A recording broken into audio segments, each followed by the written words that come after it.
Hello, Mid-Michigan, and welcome to more high school baseball action here on the Mid-Michigan Sports Network. We have got a special contest today.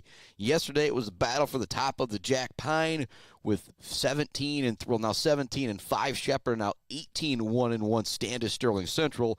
What a performance it was on the mound from Preston Kahn from Standish Sterling Central, striking out 16 Blue Jays yesterday. I am thinking we could have a similar type performance here today because we have got two outstanding pitchers in the circle with Nate Gator Siler for the Sacred Heart Academy Irish and Robbie Moulars for the Freeland Falcons. Sacred Heart Academy boys come into this game as the number one team in Division 4 at 21-1. Their only loss is to Division 2 Charlotte. Freeland comes into this game at 20-3, and they have played a really, really tough schedule. I mentioned the Shepherd Blue Jays 17-5 on the season. Four of those losses are two of the top teams in Division 2. These Freeland Falcons and the aforementioned Standish Sterling Central Panthers. And so it should be a good one here today with Gator Siler and Moulars on the mound. I'm not expecting, a 10-8 game like you hear me talk about sometimes for softball, even when you've got good pitchers. They're not necessarily going to dominate. I expect these two pitchers to really come out here and dominate. But the one curious thing will be this is not a conference game for each of these teams. They both won their conference games yesterday. Freeland a couple mercies versus Bridgeport, and Merrill forfeited to Sacred Heart Academy. So both these teams coming in pretty darn fresh, if you ask me, with those big victories for Freeland, a little bit of extra time off for Sacred Heart Academy. Both these pitchers are going to be ready to go. It should be a good one. It's Sacred Heart Academy, the Freeland Falcons, coming up here on the Mid-Michigan Sports Network. You're listening to the Woods Household pregame show. Also love to Barberry Law, Gates Drilling and Service, Bill's Custom Fab, The Bird, All-American Grill, Clark Modular Homes, Weefrich Financial, Woods Household Appliance, Brad Malley Well Drilling, and Malley Construction. We're going to take a break here on the Woods Household pregame show. When we come back, we'll talk more about the Sacred Heart Academy lineup. And actually, first, the view that I've got, pretty darn nice up here. I am in the softball press box, looking out the side window. There's a lot of wind, and up top the berm here at the Sacred Heart Academy baseball field, you can see the hill off in the background where those beautiful stands are as well. But if you set a tent up there at the top, it tends to fly away. I'll make that joke, and maybe a little bit of rain coming through as well. I thought the best idea was to post up here. We've got a fantastic view of the infield and also pretty darn good view of the outfield as well, just missing way out there in deep center field and right field. But your boy will be able to bring you that action. I made the joke to the coaches, Coach Davis, Coach Hartman, those high fly balls are difficult to deal with out there. There's part of me says, well, if the camera can't see it, everything's just going to be a double, even if it gets dropped in the outfield. Time for a break. Woods Household pregame show. When we come back, we'll take a look at the starting lineup for the number one Division 4, 21-1 Sacred Heart Academy Irish. Coming right up on the Mid-Michigan Sports Network. Weefrich Financial knows it can be incredibly overwhelming to navigate the world of financial planning. With trusted guidance and easy-to-understand advice, you can feel comfortable in your financial future with Weefrich Financial. Weefrich Financial assists people in all stages of life with a specialization in retirement and investment planning. Experience the power of working with an advisor dedicated to your success. Visit weefrichfinancial.com. Visit them in downtown Mount Pleasant. Call or text 989-953-7888. Weefrich Financial, member SIPC. Martinez Painting, Central Michigan's trusted painting professionals. They specialize in both interior and exterior jobs for your home and business. No matter how big or how small the job, they transform any space with quality and precision. Learn more by visiting Martinez Painting on Facebook today or give them a call at 989-317-5536. All Seasons Fireworks is a big fan of all the athletes, coaches, officials, and volunteers who make high school sports happen. To make your next event bigger and brighter, stop by All Seasons Fireworks on M20 in Mount Pleasant. Graduations, birthdays, weddings, or a big win become more memorable underneath a night sky lit up by the magic of fireworks. All Seasons Fireworks on M20 in Mount Pleasant. When your team or business needs to look good, don't get left hanging. Call or stop by Hanging by a Thread in Wademan, the official embroiders for the Mid-Michigan Sports Network. Hanging by a Thread, a proud supporter of local schools. GNS Mechanical in Wademan offers service and installation on everything for your home and business. From a simple filter replacement to furnace, central air service, and install, geothermal, and walk-in coolers and freezers. If you have a need, GNS Mechanical has a solution. Learn more at gnsmechanical.com or call 989-644-2106. Imagine a home that reflects your style. With WW Construction, that dream will become a reality. As a trusted Mid-Michigan builder, WW Construction specializes in builds and remodels that turn ordinary spaces into extraordinary ones. Join the growing family of homeowners who trust WW Construction for quality and craftsmanship. Call WW Construction today at 989-621-2722 to make your dreams a reality. Let's head back to the action on the Mid-Michigan Sports Network. Welcome back to it on the Mid-Michigan Sports Network. More love going out to J&J Auto, Blocko Pools and Spas, Konwinski Construction, our friends at Weber Brothers Sawmill, Mumford Oil and Gas Supply, E&S Graphics, Mount Pleasant Automotive, and Bryce Updegraff, Joe Wentworth, Pradium Realty, Robin Stressman and Associates, our sponsor of Closing the Deal. I got to bring it up again yesterday. What a performance it was on the mound for Standish Sterling. Closing the deal pretty much the whole entire game was Mr. Preston Kahn. And Gator Siler coming to this game for Sacred Heart Academy. I don't know if he ended up giving up an earned run at all last year. Okay, he went through the regular season not giving up an earned run, I believe, in MSAC play. He was just unbelievable. And then the playoffs, he was just as good. It was Portland St. Pat's that took out Sacred Heart Academy in extra innings last year. And, boy, they lost a great senior class. Think about Ryan Wiggins, Grady Perrette, Joe McDonald, all going on to play college baseball at the next level, and some other college athletes in there as well. But, boy, they brought a lot back, especially on the mound. Their top two pitchers are back from last year, Nate Gator Siler and Brady Davis. They will both be pitching at the next level. Davis has got some looks, waiting to get some more offers. The crafty lefty, who's now, I believe, throwing up towards 90. He is going to be going somewhere big time to play college baseball. And Gator Siler, just a junior, still got another year to go, but he is going to be playing some college baseball or some college football, college basketball probably, if the young man wanted to as well. He took over the term all-sports superstar for the Sacred Heart Academy boys after Mr. Jason Bowe graduated last year. Starting lineup for Sacred Heart Academy, they will be in the field first as they are the home team here. Leading things off is Noah Zeien wearing number 3. He'll be playing at third base. Brody Collin will be batting second. He plays at second base wearing number 1. Tegan Duffy wearing number 5 will be batting in the third spot, playing out in center field. Batting cleanup, playing first base, number 11, Mr. Brady Davis. Nate Gator Siler will be on the mound. Again, you might hear me say in the circle a couple times. He's wearing number 13, batting 5th. Batting 6, right behind him, behind the plate, is Hank McDonald. He'll be wearing number 9. Batting 7th is the right fielder, number 8, Jack Morrow. Batting 8 is the DH, number 20, Caleb Strauch. And batting 9th out in left field, wearing number 12, is Nico Vasquez. And Jackson Moore is playing at third base for Caleb Strauch. For the Freeland Falcons, Tucker Heilman will lead things off, wearing number 9, playing at second base. Carson Worth will be wearing number 2, playing shortstop.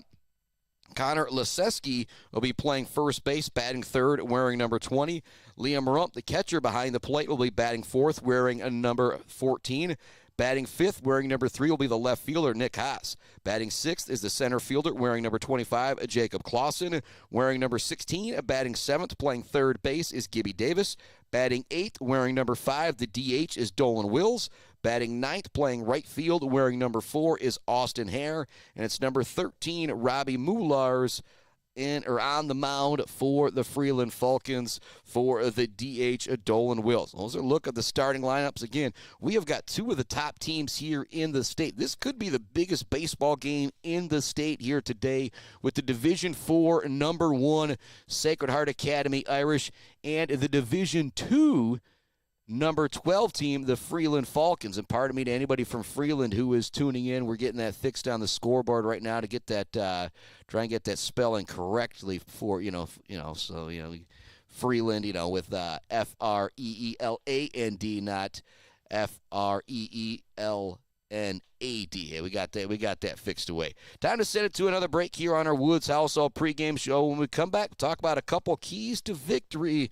And when you got two dominant pitchers like this on the mound, it's going to come down to a couple timely hits and the play in the field. Well, I guess I just gave up those keys to victory a little bit. We'll talk a little bit more about them when we come back. Woods Household pregame show on the Mid-Michigan Sports Network. Back with more Sacred Heart Academy baseball right after this.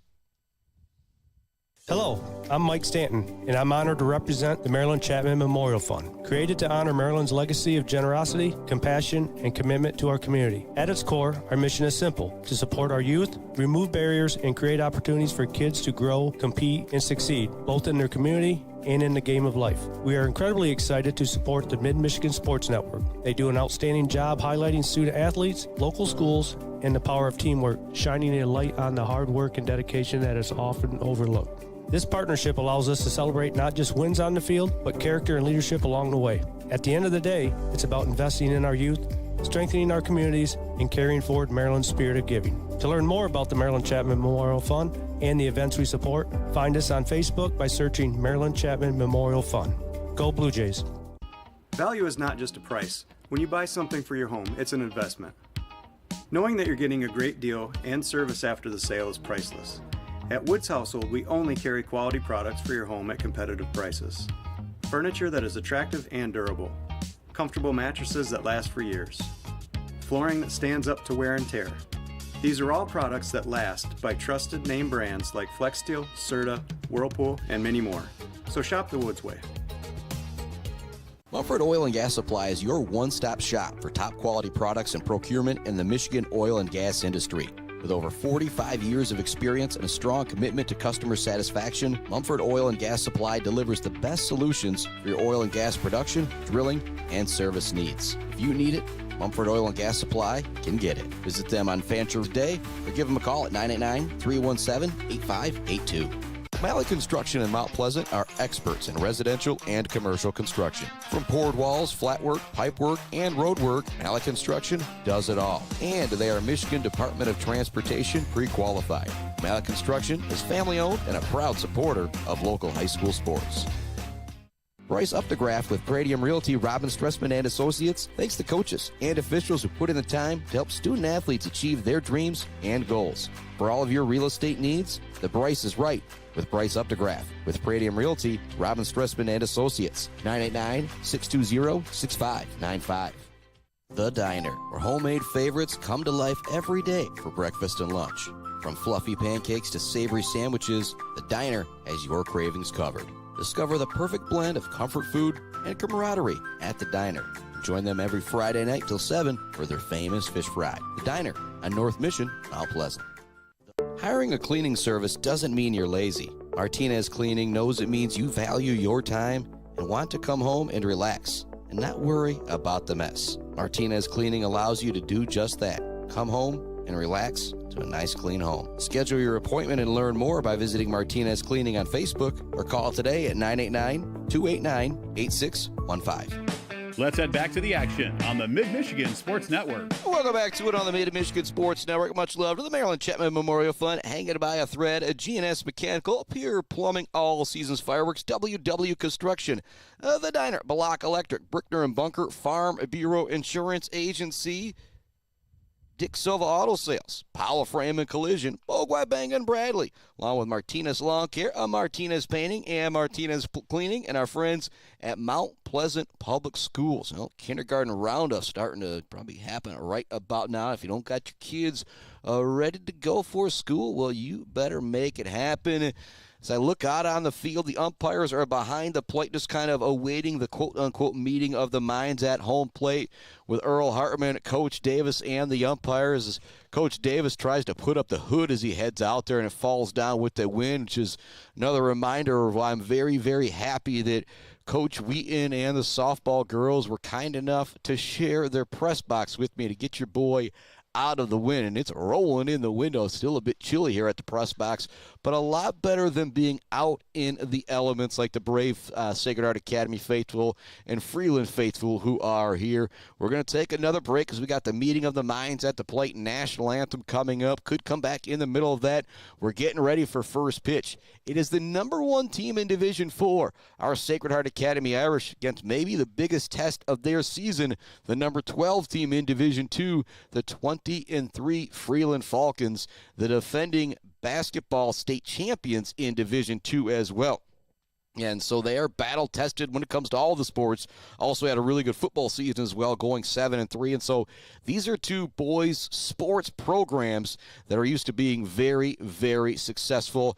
Time for a final break here on the Woods Household pregame show. And again, if we don't have the national anthem, we could be cutting this break a little bit short and coming back with first pitch with Nate Gator Siler on the mound, the all-sports superstar for Sacred Heart Academy. Back with first pitch right after this on the Mid-Michigan Sports Network. Thanks so much. Tune in to the Woods Household pregame show. Hi, I'm attorney Joe Barbary. Just like doctors specialize in areas of medicine, at Barbary Law, we specialize in getting you the best possible results. If you've been injured by someone else's negligence, you owe it to yourself and your family to call our legal team. At Barbary Law, we focus on one thing, and that's getting you the compensation you deserve. Every case we take personally. My attorney is Joe Barbary. He can be yours too.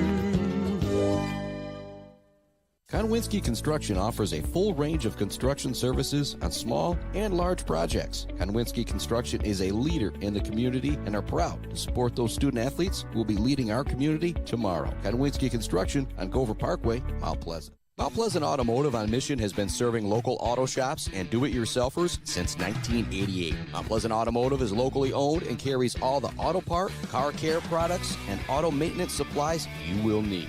Visit them online at mtpleasantautomotive.com. Mount Pleasant Automotive, caring for our cars and our local student athletes.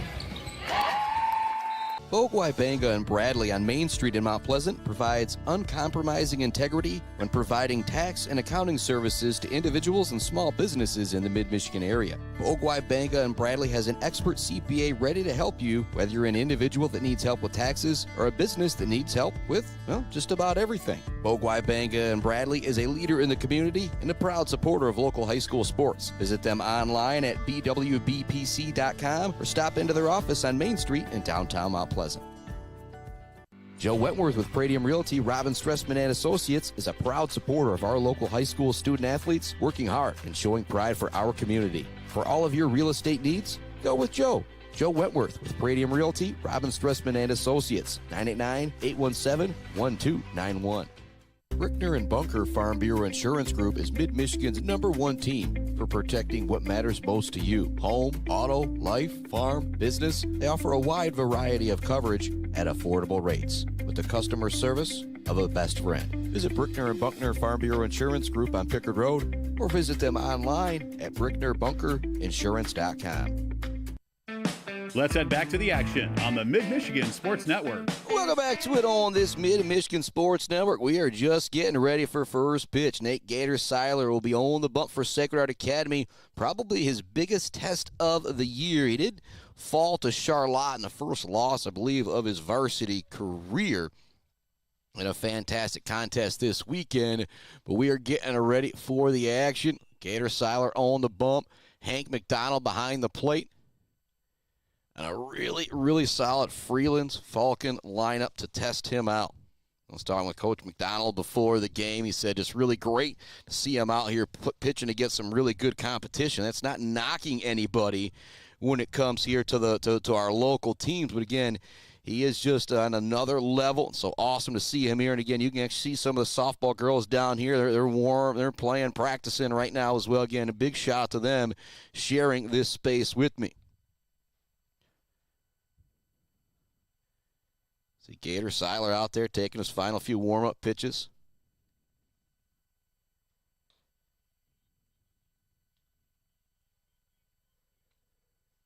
Leading things off be Tucker Heilman, one of the stars on the state championship basketball team for this Freeland Falcons squad. And I've explained it a few times. If you're tuning into baseball for the first time in a while, you can see the scoreboard up down there. And, yeah, you can see that the whole computer tab is open, but this is the best way for me to get you that scoreboard up there where it's nice and clear. Trying to get through the fence can always be very, very tough, and especially the angle I've got today. I kind of got to lean out the window to look a little bit to make sure I can catch up with the balls and strikes as we are not behind the plate here today. Here we go. Tucker Heilman, Carson Worth, Connor Leseski due up for the Freeland Falcons. Brought to you by our friends at Barbary Log, Gates Joint and Service, Bill's Custom Fab, and the Bird All-American Grill. Gator Siler ready to wind and deal on the first pitch to Heilman. First pitch is going to be taken for ball one. Heilman playing second base for the Freeland Falcons. Back to Siler, working very quickly on the mound. This one's going to be popped up towards second base. Gathering it and making a catch is going to be Brody Collin. So pop out to second base. First batter of the game, and that is good news for the Irish. Again, this is a really, really good Freeland Falcon lineup. Carson Worth, the shortstop, now stepping to the plate. Around the diamond for the Irish. Mentioned McDonald on the bump. Siler on the bump. McDonald behind the plate. Davis at first. Collin at second. Moore at short. Playing the hot corner, Noah Zeien at third base. Nico Vasquez is out in left. Tegan Duffy in center. And Jake Morrow out in right field. First pitch is going to miss to Carson Worth. Here comes the 1-0 from Siler.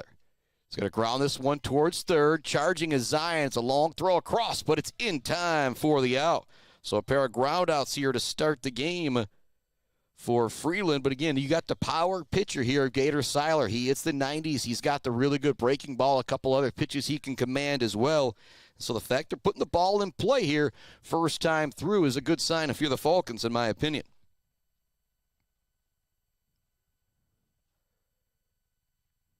Connor Leseski now stepping to the plate. He'll take the first pitch for strike one.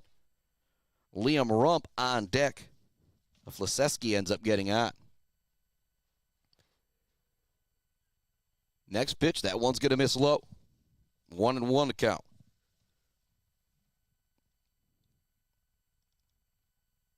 Two down, top of the first. 1-1 the count for Gator Siler facing the number 3 hitter, Connor Leseski. They're stepping off there to give himself a moment. Here comes the next pitch.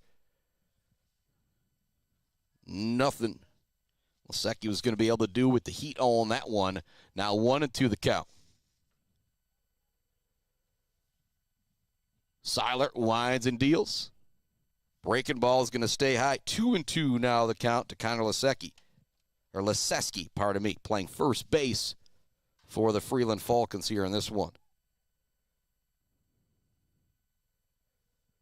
Siler winds and deals the next one. This one's going to be hit hard towards the outfield to where we can't see it. It's going to get down up against the fence, and with how deep this outfield is, we'll see how far. It's actually only going to be going to second. Now the ball does get away, but a good job by Zeien there making the play to come in. But a 2-out double for Connor Leseski. Freeland now the chance to make something happen here. They got a runner on second with their cleanup hitter coming to the plate.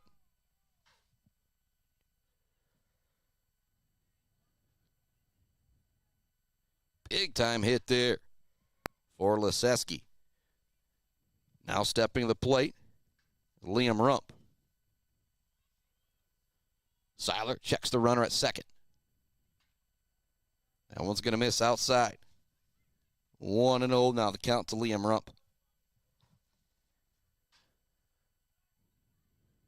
Siler, the righty, gets the signal from behind the plate from Hank McDonald.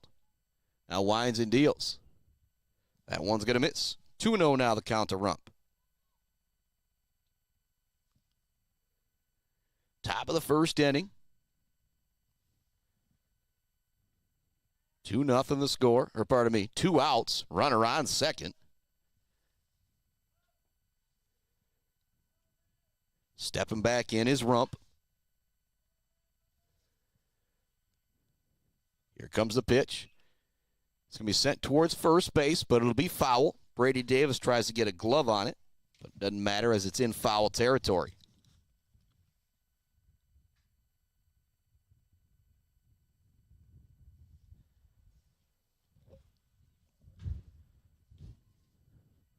Rump adjusting the gloves. Getting ready to step back in. Zoom in, zoom out here a little bit, trying to get you the best view we can.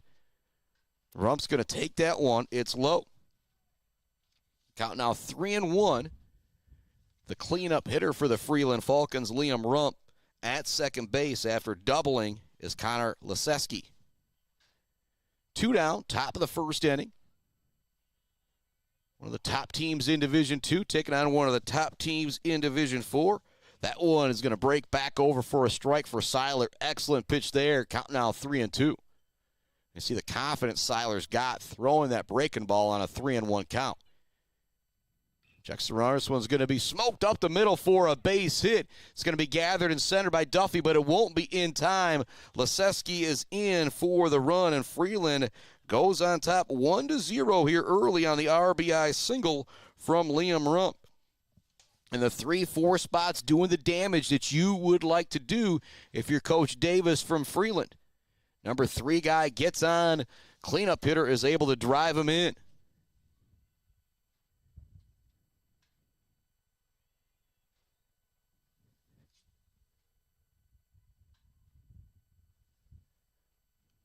Here comes the next pitch.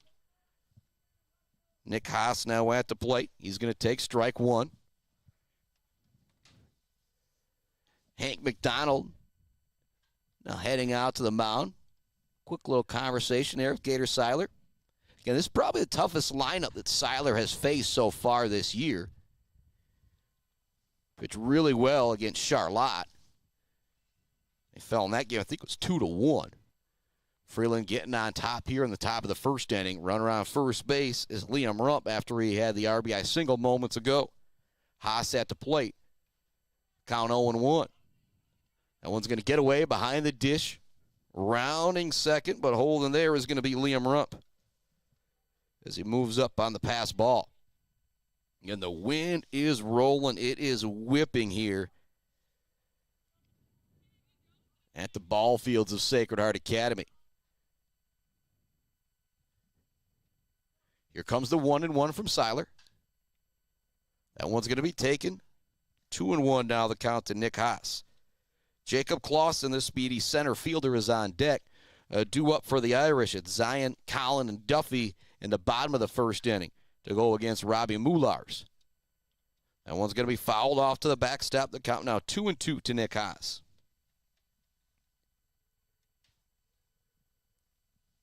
Freeland leads it 1-0 here in the top of the first inning.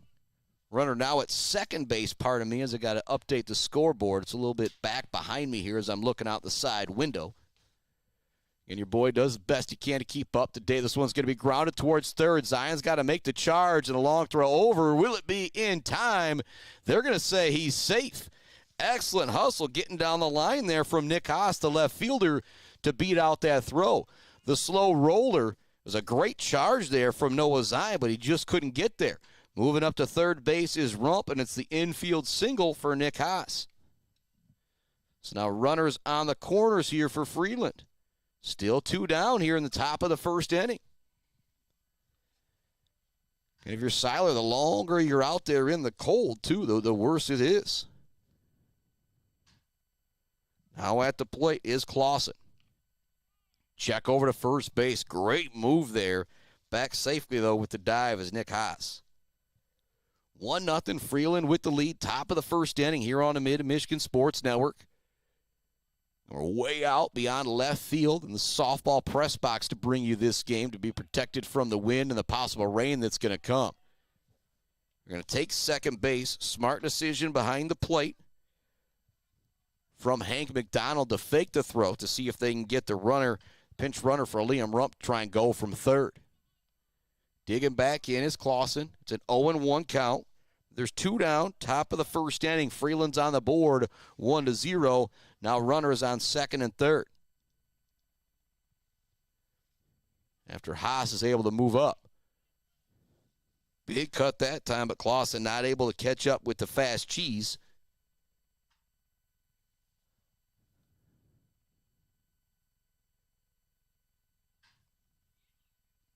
Oh, 0-2 now the count. Siler looking for the punch out here. Those two runners in scoring position. That one's just going to miss. Strikeout here would be big for the Irish. Clausen digs back in. Siler steps off. Wants to check it again. Him and McDonald now get on the same page. Siler winds and deals. Wanting to go was Clausen, but he holds off, and it's a good eye as the count is now 2-2. 1-0. Freeland with the lead here in the top of the first inning. Runners at second and third. 2 down. 2-2 count. Clausen at the plate. Siler checks the runner at third. Winds, deals. It's going to be grounded towards first. Great play by Brady Davis. He's going to be able to get the put out. So ground out to first, but 3 and 4 do damage as they do get a run across. Due up for Sacred Heart Academy. It's the top of the order here in the bottom of the first with Noah Zeien, Brody Collin, and Tegan Duffy. Keep our broadcast right here. Thank our great sponsors like Kenneth Egger, DDS, the Fisher Companies, Central Concrete, Central Asphalt, and Fisher Transportation, Gross Farms and Brad Gross Electric, Schaefer's Bait and Sporting Goods, Almost Up North and Stitches for Britches, Doozy's Ice Cream Place, Boomer's Lawn Care, Barry Funeral Home, Dog Central, Sydney's Judge's Bench, the Beale City Village Store, always my last stop before an Aggie game, Smith & Sons, Mount Pleasant Heating and AC, the Isabella Community Sportsplex, CNC Enterprises, your headquarters for all things Red Wing and Irish Setter Boots, and I usually say your Carhartt headquarters as well. And also much love, Kara Lynch and a crew at the Dance Again Address Consignment Shop in Wademan. And we're coming to you live from the Barbary Law Studios, built by Konwinski Construction. So more loved, Malley Construction, Brad Malley Well Drilling, Woods Household Appliance, Weefrich Financial, sponsor of the Zaid Batchelder Baller of the Game. Also love the Clark Modular Homes, the Bird All-American Grill, Bill's Custom Fab, sponsor of the Bill's Custom Fab fabrication of the game. Also love the Gates Drilling and Service. Stepping onto the mound now will be Mr. Robbie Moulars for the Freeland Falcons. Again, Freeland comes into this game at 20-3. They've played a really tough schedule. Now, one of their losses was a split with a really, really strong Saginaw Swan Valley team. So we are ready to go. Leading things off be Mr. Noah Zeien facing Robbie Moulars. Zeien digging in on the right side.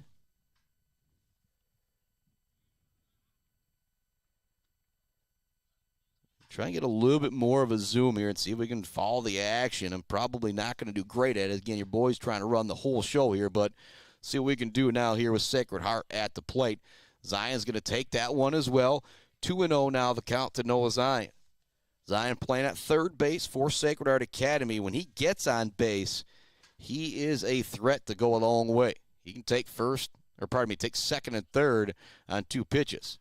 That one's going to bounce up there, so now 3-0 the count to Noah Zeien. You don't want to walk the leadoff hitter on 4 pitches if you're Robbie Moulars. Again, if you're Moulars, kind of a long top half of the first inning there. So you're just sitting there on the bench getting cold. Here comes the next pitch. Taken all the way. It's going to be called a strike on the inside. 3-1 now the count to Noah Zeien.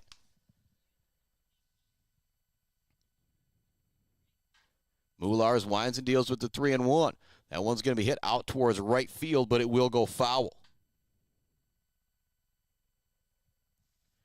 Count now run full. Good job by Moulars battling back. The count was 3-0. Now all of a sudden it's 3-2. Comes a pitch to Zeien. He's going to ground this one towards first. Fielded cleanly over at first in time for the out. Smooth play over at first base for the Freeland Falcons. So they still kind of get their defensive roster in order. It was Leseski with the play over there.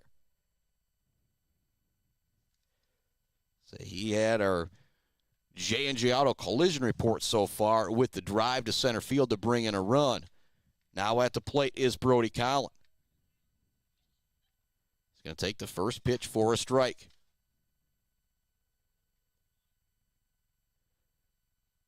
Collin digging in. He'll take that next one also over for a strike as well. 0-2 now the count to Brody Collin.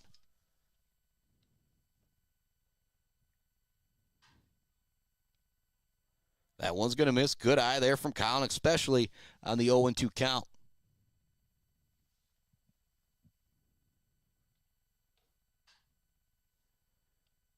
Colin digs back in on the right side. That one's going to miss as well. 2-2 now the count to Brody Collin. Again, the scoreboard not right in front of me. Again, pardon me, I'm going to do the best I can here. We're now at the bottom of the first inning here.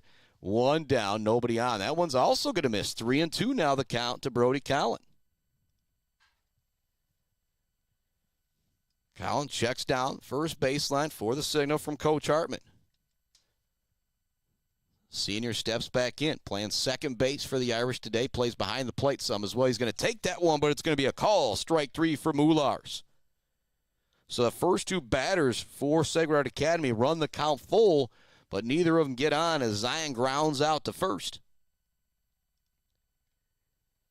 And Collin goes down on the punch-out. Tegan Duffy now stepping to the plate, playing center field today for the Irish. Moulars back on the bump. Winds and deals with the first pitch. It's going to be over for a strike. 20-3 Freeland Falcons. They're number 12 in Division II. The Irish come into this game at 21-1, number 1 in Division IV. Their only loss on the year is to Charlotte, a Division II team. That one's going to be over for a strike as well. Great movement on that pitch there from Moulars. I'm a long ways away, but I can tell by the body language of Duffy that was a really good pitch. And there's another swing and a strike. 2 punch-outs here in the bottom of the first inning for Mr. Robbie Moulars. A great start for him and for Freeland as they get a run across against Gator Siler. We're headed to a break here on the Mid-Michigan Sports Network. Back with a second inning right after this. Hi, I'm Attorney Joe Barbary. Just like doctors specialize in areas of medicine, at Barbary Law, we specialize in getting you the best possible results. If you've been injured by someone else's negligence, you owe it to yourself and your family to call our legal team. At Barbary Law, we focus on one thing, and that's getting you the compensation you deserve. Every case we take personally. My attorney is Joe Barbary. He can be yours too. Mumford Oil and Gas Supply is your one-stop shop for top-quality products and procurement in the Michigan oil and gas industry. With over 45 years of experience and a strong commitment to customer satisfaction, Mumford Oil and Gas Supply delivers the best solutions for your oil and gas production, drilling, and service needs. If you need it, Mumford Oil and Gas Supply can get it. Visit them on Fancher today or give them a call at 989-317-8582. Let's head back to the action on the Mid-Michigan Sports Network. Welcome back to it on the Mid-Michigan Sports Network. Much love. Price up to grab. Joe Wentworth, Pradium Realty, Robin Stressman and Associates, our sponsor of Closing the Deal. Also, much love to our friends, Mount Pleasant Automotive. And not a lot of substitutions, as many in high school baseball, but if we do have them, they will be brought to you by our friends at Mount Pleasant Automotive. And just like Coach Davis, Coach Hartman could need a substitution, a replacement part. So does your vehicle, and they've got them for you at Mount Pleasant Automotive.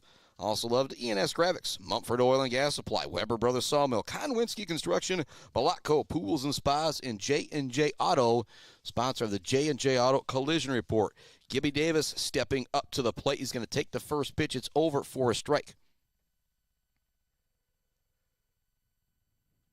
Siler got the sign. Winds and deals. It's going to be a swing and a tip there. McDonald was on top of it just in case it did go in the field of play, but it does not. Now 0-2 the count to Gibby Davis. Siler winds and deals. That one's going to be high. Trying to get him to chase that high heat. Not falling for it, though, is Davis.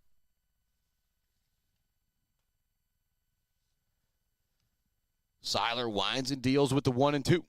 Swing and a miss. It's punch out for a Gator Siler, his first of the afternoon. That'll bring Dolan Wills to the plate. The DH after that, it's Austin Hare. Then it's back to the top of the order with Tucker Heilman and Carson Worth. And the first inning went 1-2 down very quickly, but then Connor Leseski doubled and was driven in by Liam Rump. Swing and a miss there from Dolan Wills. After that, there was an infield single from Nick Haas, but really only one hard hit ball against Siler so far. Winds and deals with the next one. That's going to be over for a strike. On the corner to Dolan Wills. Siler working very quickly here. Ready with the 0-2. It's going to be grounded in between third. No, it's that short. Long throw, though. It's going to be beat out by Dolan Wills. The infield single. Jackson Moore got it, but it was very deep in the hole. So now a runner on first base here into the top of the second inning with a 1 down. 1-0 Freeland with the lead here on the Mid-Michigan Sports Network. Wasn't a bad play at all there by Mario. Just a whole lot of speed from Dolan Wills to beat that one down the first baseline. Now stepping in is Austin Hare. Check the runner over at first. He's back. 1 down, top of the second inning.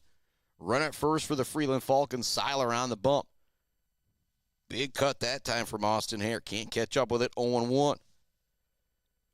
Again, he had a little bit of a different look for our broadcast position here, but the best spot for us to be today was in the press box at the softball field. Again, I joke with Andy Tyson and Konwinski Construction, say, if people out there got some money to donate for the boys to get the press box, we'll get that rolling sometime in the next year or two as well. That one's going to miss 1-1 the count. Possible a little bit of rain splashing coming through, and trying to put up a canopy out here is kind of crazy at the top of that berm. The wind just really rolls. Here comes the next pitch from Siler. Big cut at the cheese that time from Austin Hare. Can't catch up with the high heat. Now 1-2 the count. Austin Hare playing out in right field, the number 9 hitter for Freeland. But again, if you're a number 9 hitter with these two teams, it just means you're a really good hitter because you're in the lineup. That one misses on the outside. 2-2 now the count to Austin Hare. Siler back on the mound. Got the sign, ready to wind and deal. It's going to be a punch out. Now they look to get the double play out at second base. It won't be there, but they will take second base. So now 2 down, but you do have a runner at second base for Freeland. The run in the first inning came via 2 outs. Stepping to the plate is the leadoff man, Tucker Heilman. He popped out to second base his first time up. A lot of speed with Wills at second base as well. He takes a decent lead, being held on a bit by Brody Collin at second. Now he retreats. Now Moore dances behind him a bit. Here comes the pitch. It's going to be fouled off behind the backstop. Heilman just missing that one. 1-0 Freeland with the lead here on the Mid-Michigan Sports Network. Coming to you live from our Barbary Law Studios, built by Konwinski Construction at the Sacred Heart Academy ball fields on Lincoln Road today. 0-1 count for Siler, facing Heilman. That one's going to miss inside. 1-1 now the count to Tucker Heilman. And one of the key contributors on the state championship basketball team for the Freeland Falcons. So he went from state championship to now on a 20-3 baseball team. It's a pretty good spring and winter for him. So it's grounded towards third. Great stab there by Noah Zeien. Over to first in time. So they don't go 3 up, 3 down, but no damage done in this inning for the Freeland Falcons on a great play from Zeien. 2 punch-outs as well for Mr. Gator Siler.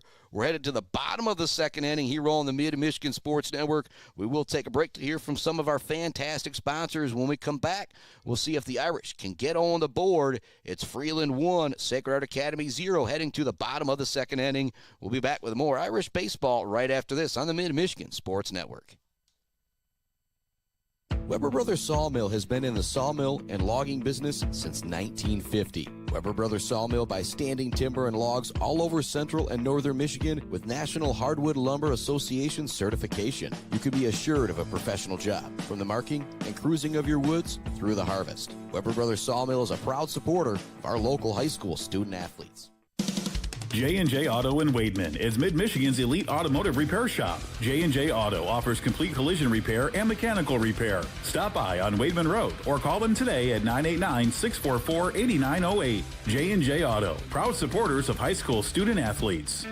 Let's head back to the action on the Mid-Michigan Sports Network. Welcome back to it on the Mid-Michigan Sports Network. Much love to the Maryland Chapman Memorial Fund, at G&S Mechanical, hanging by a thread, a Pure Plumbing, our friends at All Seasons Fireworks, WW Construction, The Diner, Block Electric, Brickner & Bunker Farm Bureau Insurance Group, along with their friends at Dick Silva Auto Sales, Powell Frame and Collision, Bogwai Bang Gun Bradley, Martinez Lawn Care, Martinez Painting, and Martinez Cleaning. First pitch to Brady Davis. Looks like a swing and a miss there. Also love to Martinez Lawn Care, Martinez Painting, and Martinez Cleaning, and Mount Pleasant Public Schools. 0-1 to Davis. Cleanup hitter for Sacred Heart Academy. The lefty. Second one's going to miss. 1-1 now the count to Davis. Next one's going to be over for a strike. 1-2. Davis, a guy who could pitch some here in game number 2 between these two teams. So you're paying attention to that strike zone. This one's going to be smoked out towards left field or right field, but it's going to go foul out of play. That one had some distance on it as well for Brady Davis. Another big thank you. Softball team, let me access the press box here. This one's going to be fouled off by Davis as well. So that's now 2 foul balls with 2 strikes for Davis, turning in a nice at-bat here. But the senior, he's got one thing on his mind, that's getting on base to lead off this inning. Davis digging in. Here comes the pitch. He's going to foul this one off as well. That's now 3 2-strike fouls here for Brady Davis in this at-bat. Gator Siler on deck. After him, Hank McDonald. There's some of that Freeland lineup. There's not really a whole lot of holes out there. Here comes the next pitch from Mulars. That's going to miss outside. 2-2 now the count. And with those 3 foul balls, this is pitch number 8 of the at-bat upcoming here for Brady Davis. 2 strikeouts for Mulars in the first inning. I'll get Sacred Heart Academy go 1-2-3. This one's high fly ball here to the right left field. It's going to get down for extra bases. Brady Davis rounds first, coming into second, standing up. And the Irish are in business with the leadoff double here in the second inning. Gator Siler heading to the plate for Sacred Heart Academy. Big time moment there for Brady Davis. You get a guy that strikes out 2 of your top 3 here, or 2 of 3 top 3 guys in your lineup in the first. You really want to answer back here in the second inning. Brady Davis making it happen. Siler, you don't want to necessarily have him bunt, but in this situation, if you're able to move up Davis to third with just 1 out, might not be a bad decision, but Coach Hartman's a lot smarter than I am. Siler takes the first pitch. Try to zoom out, zoom in, and get you all the action we can. Want to make sure you can see Davis out there at second base. That one's going to be over for a strike. 1-1 now the count to Nate Siler. 1-0.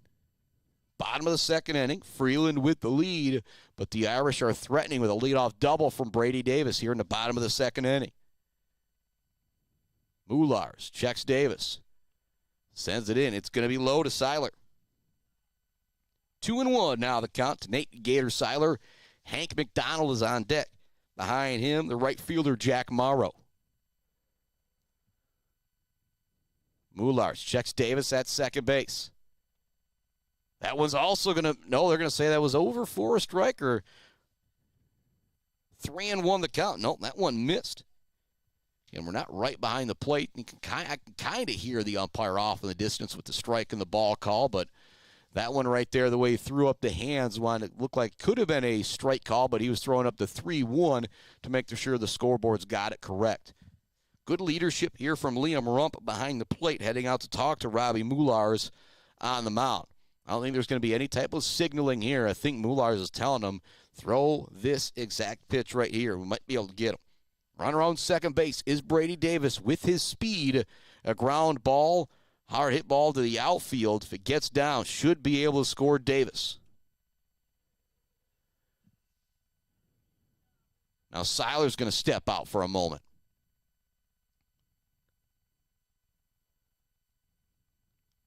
Mulars back to the rubber on top of the bump, getting ready to go. Siler digging in on the right side. 3-1 count to the all-sports superstar for Sacred Heart Academy. He's going to take ball 4. It's also going to get away from the catcher, which will allow Brady Davis to take third base. And also, I love what I just saw right there. As Gator Siler was taking first base, he had a quick little conversation there with Hank McDonald. I think he was telling Hank McDonald exactly what he saw and what McDonald should look for in this situation. And if you're Hank McDonald, he's got to pretty much put one in play here, and with that speed of Brady Davis, should be able to score him from third base. Yeah, they're not really playing in at third and first with Leseski and Davis. Yeah, it's Davis and Davis at third right now. First pitch, it's going to be over for a strike. From behind the plate, Rump kind of faked that throw down to first base. McDonald digging back in, 0-1 to count. Here comes the pitch from Ullars. McDonald showing bunt. He gets it down. It's a good one. Davis is going to score. The flip to first is in time. But that is about as beautiful as a sacrifice bunt as you will ever see. You drive in a run, and you move the runner up to second base. Fantastic job there by Mr. Hank McDonald to get the runner in and to move up Siler to second base. We're now tied at 1 apiece. Here in the bottom of the second inning, we'll have a pinch runner coming in for Mr. Hank McDonald as well. Or pardon me, that's going to be for Gator Siler out at second base. And with the sweatshirt on, can't exactly see who's coming out there to run as we can't see that number, but there's a pinch runner in for Gator Siler at second base after the beautiful RBI sacrifice bunt from Mr. Hank McDonald to bring in the run. Jack Morrow's now at the plate on the right side. Runner on second base, 1 out, and you're in the bottom of the second inning. We're tied at 1 apiece with Sacred Heart Academy and Freeland. Sacred Heart is the number 1 team in Division 4 at 21-1 on the year. Freeland is the number 12 team in Division 2 at 20-3 on the year. So whatever happens with these games here today, I don't think either team's going to rise or fall in the standings. 2 evenly matched squads here. So when grounded towards third, it's going to be a long run and a long throw. They won't get it there. And great base running moving up to third base is the pinch runner coming in for it's going to be Maxim Boykin Lynch, as he does have the 15 on the back of the hoodie there. So an infield single from Jack Morrow. Now have runners at the corners for Sacred Heart Academy with just 1 down. At the plate is Caleb Strout, the DH for Sacred Heart. He is capable of putting one over the fence here and driving both of these runs in. Strout digs in at the plate. He's going to take the first pitch for a strike. Nico Vasquez is on deck for Sacred Heart Academy. We're tied at 1 apiece in the bottom of the second inning. The Irish are threatening with runners at the corners and 1 down. Big man Caleb Strouk at the plate. Swings for the fences there on that one. Throw down to second base. It's going to get away. That's going to allow Boykin Lynch to come in and score the run. It wasn't a bad throw down to second base, but it got away from the second baseman, which allowed Boykin Lynch to have time to come in and score the go-ahead run. Now 2-1, Sacred Heart Academy with the lead. Still just 1 down here in the second inning. Strouk at the plate. Still a runner in scoring position now at second base. He's going to foul this one off the backstop. Great base running there from Jack Morrow and Mr. Maxim Boykin Lynch. Strouk digs back in. Now behind in the count, 0-2. He's going to take that one. That will be strike 3 called. Already the third punch out for Mr. Mullars. The runner remains at second base, now stepping to the plate. Still a chance to drive in a run here with 2 outs for Nico Vasquez. Vasquez, even with 2 outs and a runner on second base, he is the type of guy, he has that speed, that capability to drop down a bunt in any situation. You've got to be ready for it. He's going to take the first pitch. It'll be over for a strike from Mullars. 2-1, Sacred Heart Academy with the lead here in the bottom of the second inning. Mullars checks the runner at second, winds and deals. Half check swing there from Nico Vasquez. It won't be over for a strike. 1-1 now the count to the left fielder, wearing number 12 for the Irish. Freeland out there in the all-white. The green hat, the green lettering. Sacred Heart Academy out there with the red jerseys, the white pants, the green numbers, Sacred Heart written across the chest. Takes that one as well. 2-1 now the count to Jack Morrow. 2 down, runner on second base. Bottom of the second inning. Irish lead it 2-1 over Freeland. Vasquez is going to take that one as well. 3-1, and now the count to Vasquez. Noah Zeien on deck. Would love to get an opportunity here with a couple runners on. Vasquez digging back in. The wind just absolutely rolling here at the ball fields of Sacred Heart Academy.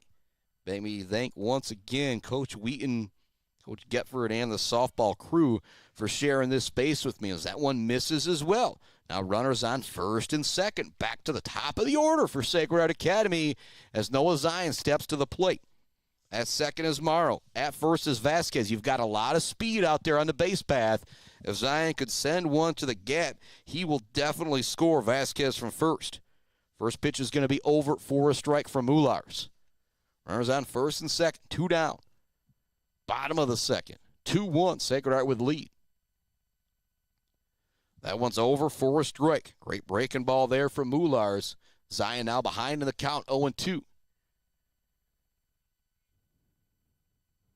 Mullars checks that runner at second, winds and deals. This one's going to be sent towards the outfield. It's going to get down for a hit. It's fair. Coming around to score is Jack Morrow. They send it in. They're going to tag him out. What a throw from right field. Throwing out the runner was Mr. Austin Hare. What a fantastic throw for the third out of the inning. And it's going to be a fielder's choice essentially there. Noah Zeien would have reached base, but that will end the second inning on a fantastic defensive play out in right field. What a throw home from Austin Hare. Holy moly. It's 2, 3, 4 due up for the Falcons. Carson Worth, Connor Leseski, and Liam Rump. It was Leseski and Rump who did the damage in the first inning to give Freeland the 1-0 lead. But the Irish do take it back here in the second inning as they now lead it 2-1 as we head to the top of the third here on the Mid-Michigan Sports Network. You can kind of see your boy resetting the scoreboard down there in the corner a little bit. 2-1, Irish in front, heading to the top of the third inning. Nate Gator Siler will be back on the bump for the Irish.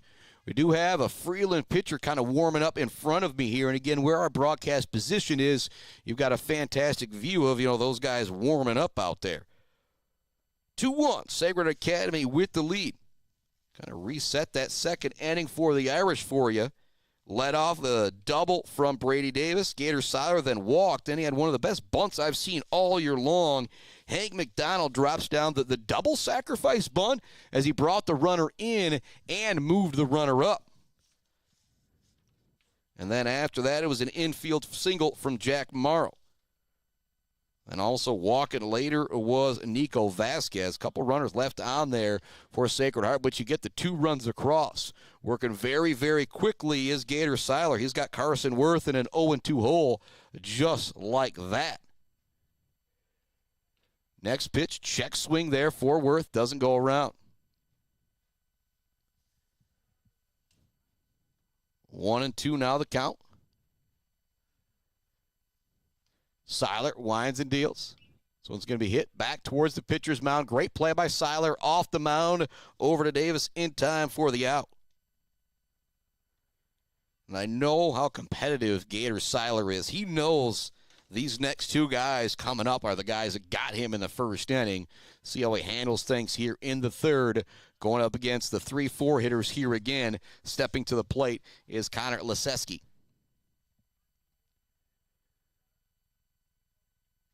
First pitch is going to be inside for ball 1. Already 1 down here. Top of the third inning. Sacred Heart leads Freeland 2-1. Breaking balls back over the zone. Leseski kind of bending out of the way of that one. It's how you can tell. Got great movement out there from Siler. Here comes the next pitch. On the low inside part of the zone. Fantastic pitch location there from Siler. Count now 1-2. Looking to get the breaking ball to drop in the zone. It stays high. 2-2 now the count to Connor Leseski. Pitch number 50 upcoming here for Siler. Swing and a miss. He gets Leseski to go down. swinging. That is the third punch-out for Gator Siler. Now stepping to the plate is Liam Rump.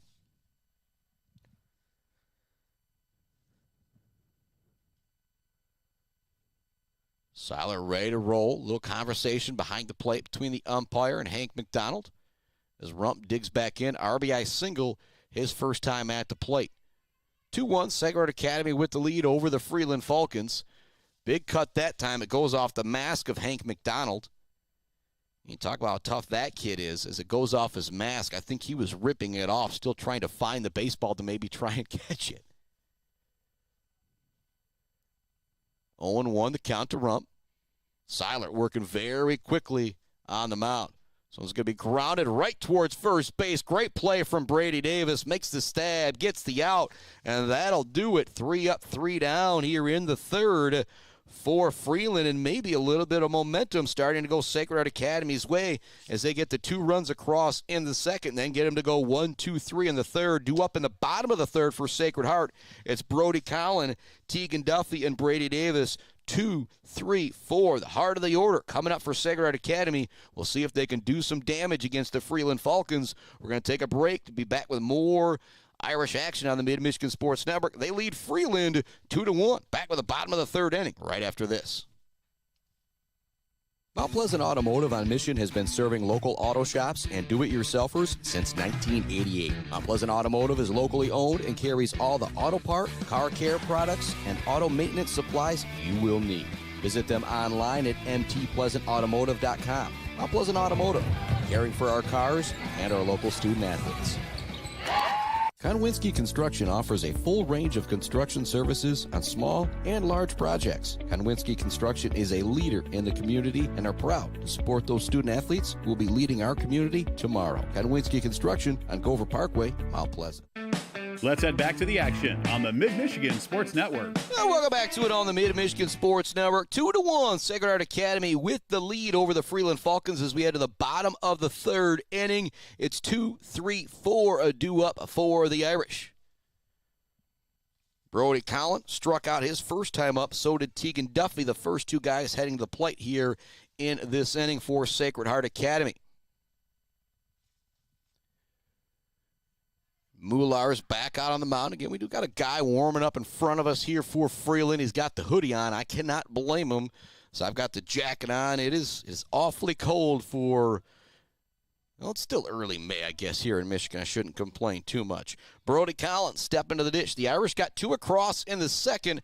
Got a feeling if they can add a run or 2 here, it could be enough for Nate Gator. Siler. Collins stepping in, batting on the right side. Again, the wind just continues to rip here. If I was outside, there'd be a lot of type stuff today. That is how serious the wind is. Here comes the 0-1 to Brody Collin. He's got to bend out of the way of that one, 1-1, or duck out of the way, I should say. Pitch number 46 upcoming for Robbie Mullars. And 105 is the limit.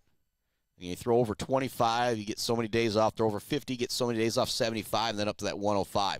That one's going to bounce up there. Good eye from Brody Collins. Some great movement on that one as it dropped off the radar for Mullars like he'd wanted it to, but just a couple inches before. Was not able to fool Collins.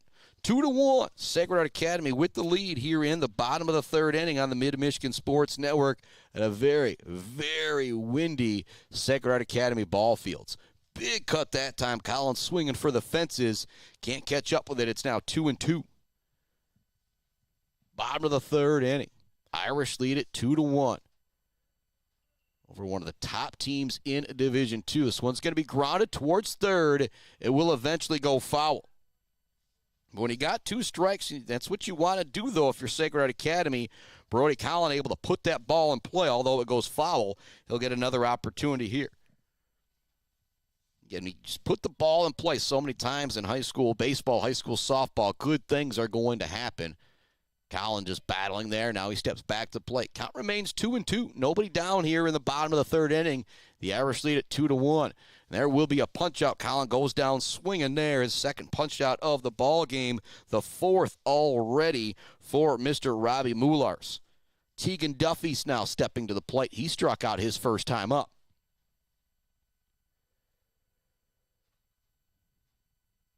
And again, you don't know how much you can hear the wind in the background. Probably not so much because I'm here in the press box. But if I was out there, I'd be holding on to the top of the tent right now. Those folks that have brought their little, weather things that they sit on, they're in good shape right now. If you're out in the elements here, it is pretty cold. And again, those ball players out there, the longer you're in the field, things can get really, really cold. And so those 1, 2, 3 innings are going to be key the rest of this way, in my opinion. 1-1 now the count to Tegan Duffy. Duffy looking to put some smoke into that one, but he can't catch up now. 1-2.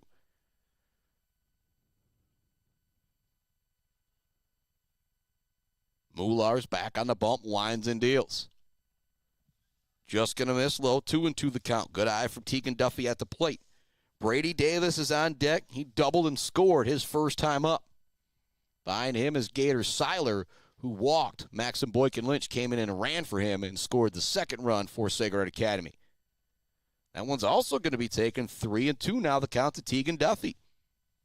Duffy's got a lot of speed if you put him on base.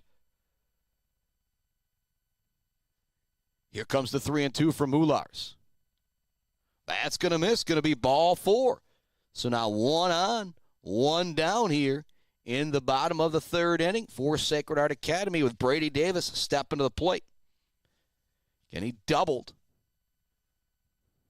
on the left field line his first time up. Kind of just out of view here from our broadcast position. Davis is going to foul this one off. It was a 2-2 count, and he had fouled off like 3 or 4 pitches as well. It was like pitch 7 or 8 of the at-bat when Davis finally doubled. Turning a really nice performance in this one. And a couple great stabs over at first base as well.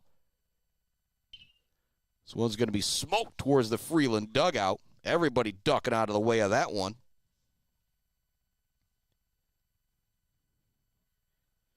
Duffy on first with the walk. Davis at the plate. Now down on the count, 0-2.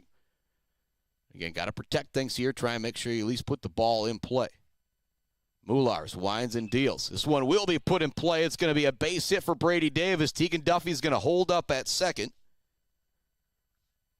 So 2 for 2 on the day for Mr. Brady Davis. Think about that Weber Brothers Sawmill Timber of the game. Zaid Batchelder Baller of the game, brought to you by Weefrich Financial, along with the Mumford Oil and Gas Supply Drill of the game, J&J Auto Collision Report, all those cheesy things. Davis 2 for 2 at the plate. Now runners on first and second for Gator Siler. Got a lot of speed from Tegan Duffy. Send one to the outfield deal. You should be able to score him. And this one is sent to the outfield. It's not going to be caught by the center fielder. He almost made an amazing diving stop, but now they will get the lead runner, the force out at third base. The rare fielder's choice to the outfield there, but there really wasn't a lot that Duffy could do. So now at second base is Brady Davis. At first is Gator Siler. We could have Maxim Boykin-Lynch coming in and running for him again, but there's 2 out. Unbelievable play out in center field, I should mention as well, by Clausen with the heady play. And he dove for that one, almost came up with it. It hit the grass before it went into his glove, but he had the wherewithal to get up very quickly and make an accurate throw to third base to get the speedy Tegan Duffy. That is a big play in this game. Duffy is able to run free. He easily scores on that one. What a play. McDonald digging in. Big moment here in this one. Runners at first and second. There's 2 down here in the bottom of the third inning. Mullars winds and deals. It's actually going to clip Hank McDonald, so he's now going to be on base.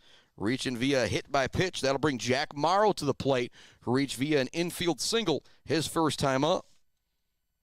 So Hank McDonald's first time up had a sacrifice bunt that drove in a run and moved a runner up. One of the plays of the game so far. And now he gets hit by a pitch, so a nice day at the plate as well for Hank McDonald, even though he technically doesn't have plate appearance, the sacrifice bunt, and the hit by pitch. Morrow, infield single, his first time up. He's got a ton of speed. First one. It's going to miss. 1-0 the count. 2 down. Bases loaded full of Irish. Jack Morrow at the plate. He's going to take that one. 1-1 now the count. Morrow, the number 7 hitter for the Irish, playing out in right field. Hoping to make something happen here. This one's going to be fouled off, heading towards the softball field. Actually gets into the softball field. 1-2 now the count to Morrow. Bottom of the third inning. The Irish got the bases loaded with 2 outs. Jack Morrow at the plate. He's going to take that one. 2-2. Woo-hoo. Good take there from Morrow. 2 strikes, 2 outs, bases loaded. To take one, you got to have a lot of confidence in that. That's why I'd be a terrible baseball player. Morrow's going to swing at this one. He's going to go down swinging. Another punch out. Make it 5 now for Robbie Mullars through 3. The Irish leave the bases loaded here in the third. As we head to the fourth, they still lead it 2-1 here on the Mid-Michigan Sports Network. But a big-time punch out there from Robbie Mullars to leave the bases loaded full of Irish in the third inning. We're headed to the fourth. We've got a pitcher's duel between Nate Gator Siler and Robbie Mullars. Back with more Irish baseball right after this on the Mid-Michigan Sports Network. Bill's Custom Fab can handle any job you need, from large-scale steel building projects to fixing your favorite stainless serving pan. Bill's Custom Fab can weld and fabricate anything. Call today at 989-772-5817 or stop by on Gover Parkway in Mount Pleasant. Jenna Gates and Kyle Gates here. We are the 5th generation with Gates Drilling and Service. We've been serving our friends and neighbors in Michigan since 1893. We have the latest and greatest well drilling technology, allowing us to put in wells where others can't. Lake lots and tight spaces are no problem. From our family to yours, thank you, and call at 989-772-7841 for all your well drilling and service needs. Gates Drilling and Service, where Gates goes, water flows. Let's head back to the action on the Mid-Michigan Sports Network. Welcome back to it on the Mid-Michigan Sports Network. Gator Siler out there ready to work here in the top of the fourth inning.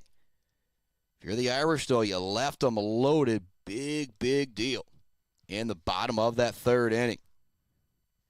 Leading things off here for the Freeland Falcons is going to be Mr. Nick Haas. He had an infield single his first time up back in the first inning and was stranded. Siler winds and deals. This one's going to be smoked towards second base. Caught by Brody Collin. What a play from Collin at second base to gather the line out. Whew.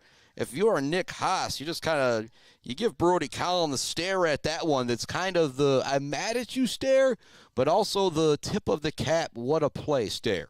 Now Jacob Clausen stepping to the plate. He had a big play in the outfield moments ago, almost came up with an amazing diving catch, then was able to make the throw into third to get the lead runner. He's going to line this one out to right field. It's going to be caught by Jack Morrow. 2 hard hit balls, but atom balls hit right at players. That's the tough part about high school baseball, high school softball, baseball, softball in general. You can hit it well, you can hit it hard, but sometimes you hit it right at somebody. So 2 pitches, 2 outs here in the top of the fourth inning for Sacred Heart Academy. Hank McDonald out to the mound to have a conversation here with his star pitcher, Nate Gator Siler. He struck out 3 through 3 2/3 now. At the plate is Gibby Davis, the lefty. He struck out his first time up. So we pitch number 54 coming for Siler as well. Again, with this being not a league game, both of these pitchers are very competitive. They want to win, but manager, you got to be the one to pull back the reins and say, well, you know, we need you for some more league games than what you're not, buddy. So we're going to maybe only let you go 75 in this one. That one will miss 1-1 now the count. 2-1, Sacred Heart Academy in front. We're in the top of the fourth inning. There's 2 down, nobody on for the Freeland Falcons. It's a 1-1 count to the number 7 hitter, Gibby Davis. That one's going to miss 2-1 now the count. Line out to second base and a line out to right field on the first 2 pitches of the top of the top half of this inning got us to those 2 outs. Now a 2-1 count to Gibby Davis as Siler steps off the mound for a moment.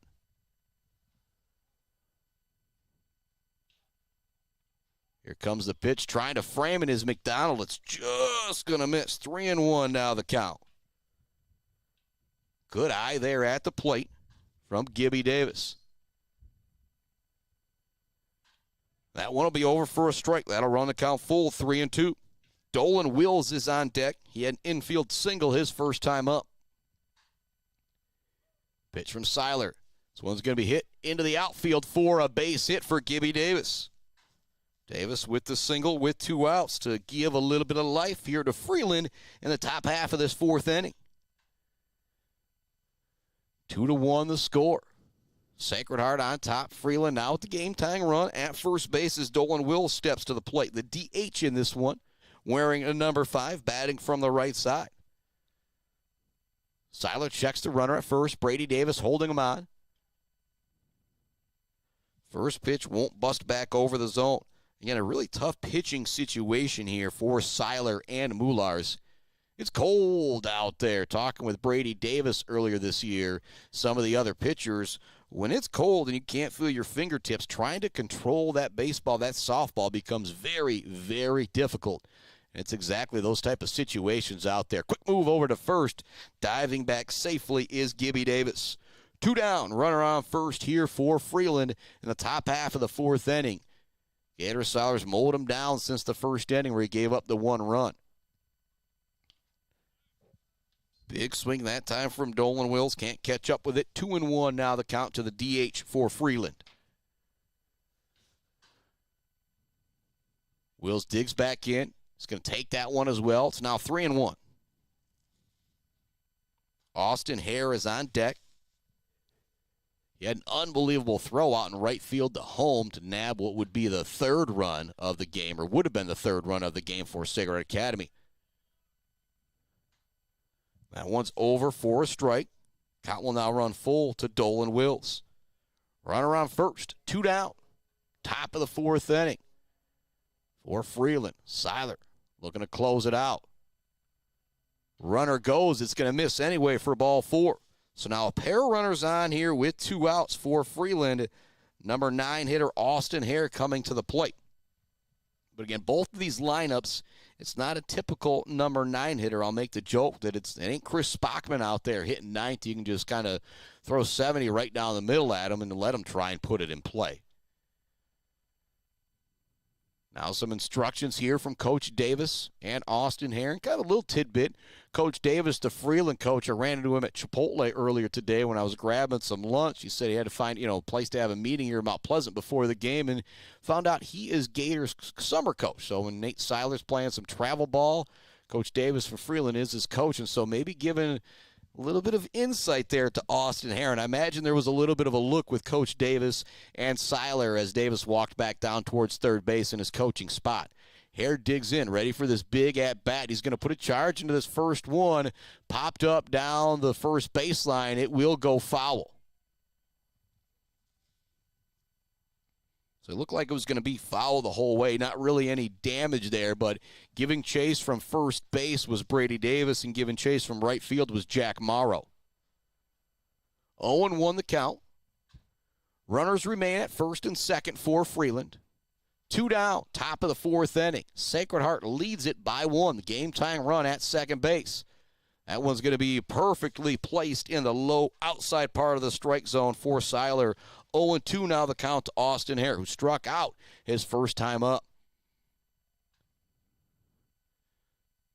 Siler checks the runner at second. Whips around, but back easily into second base is Gibby Davis. Hare digs back in. 0-2 count. 2 down. 2 runners on. Top of the 4th inning. Sacred Heart leads at 2-1. Big moment here in this ball game. Siler winds and deals. Thinking about going around with Hare. He won't, though. He'll hold off. Count 1-2.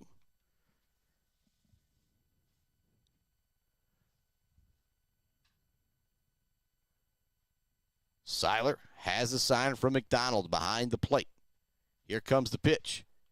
It's going to be popped up in the air. It's going to go foul, out of play.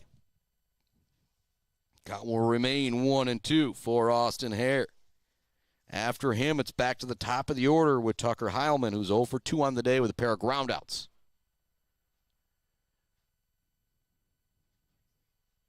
Siler checks the runners, winds, deals.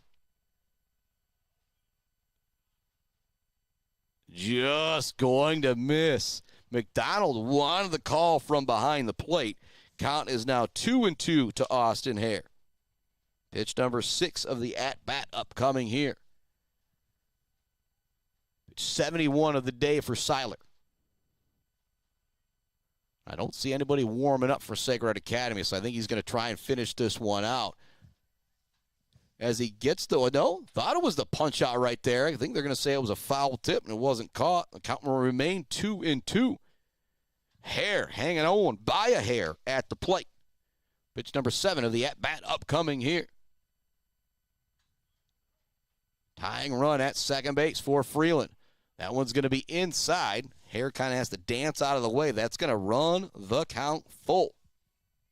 Pitch number 8 of the at-bat upcoming here for Austin Hare, the number 9 hitter for Freeland.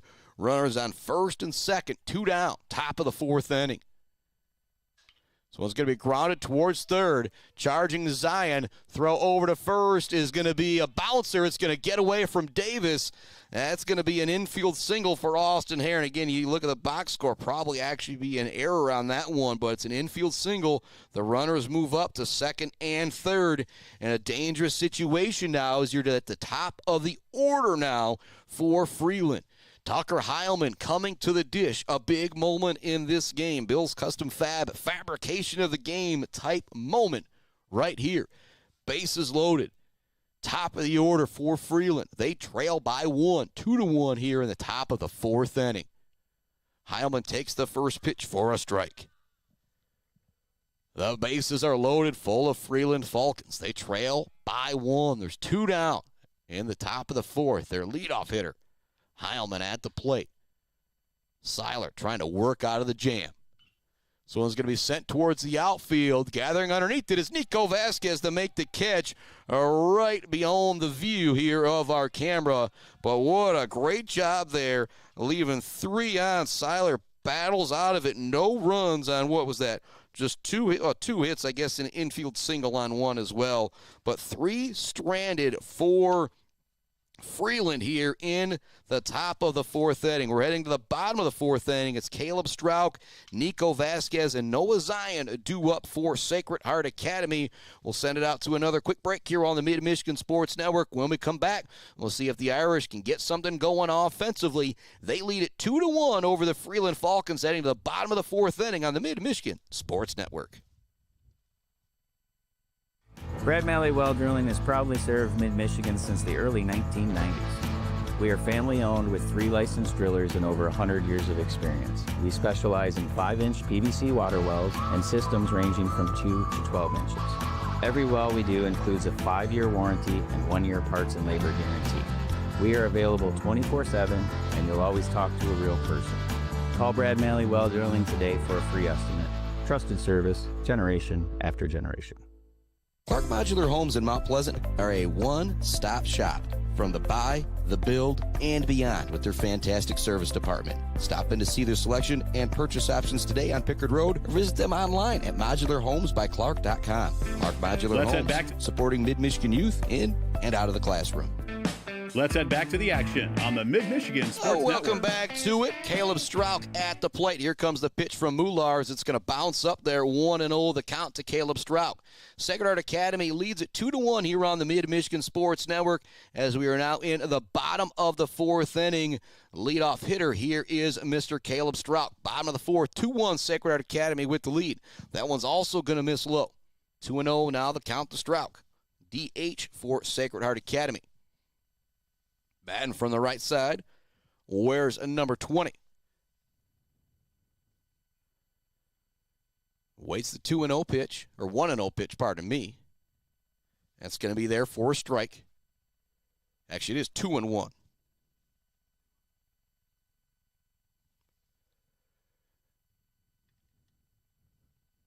Mular winds and deals. That one's going to miss low. 3-1 now the count to Caleb Strauch. Nico Vasquez is on deck. He reached base via walk his first time up.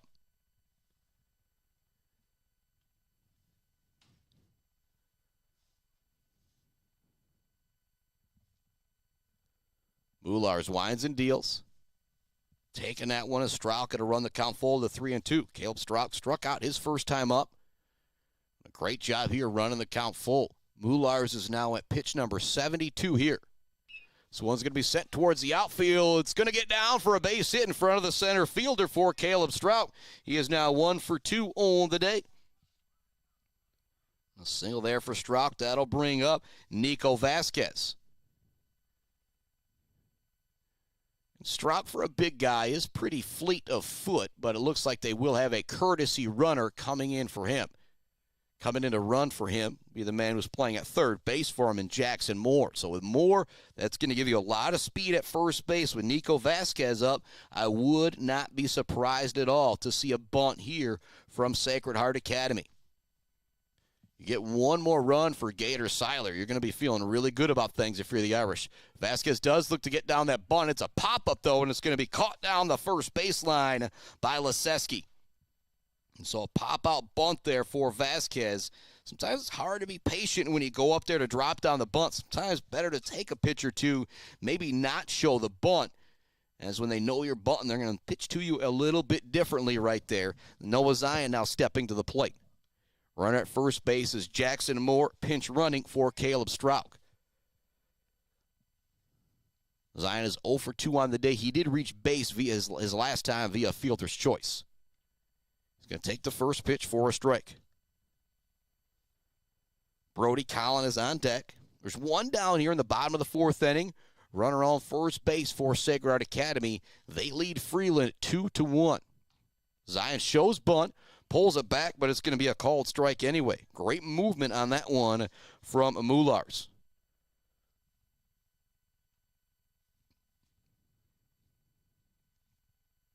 Zeien digging back in. Ready for the 0-2. There goes the runner.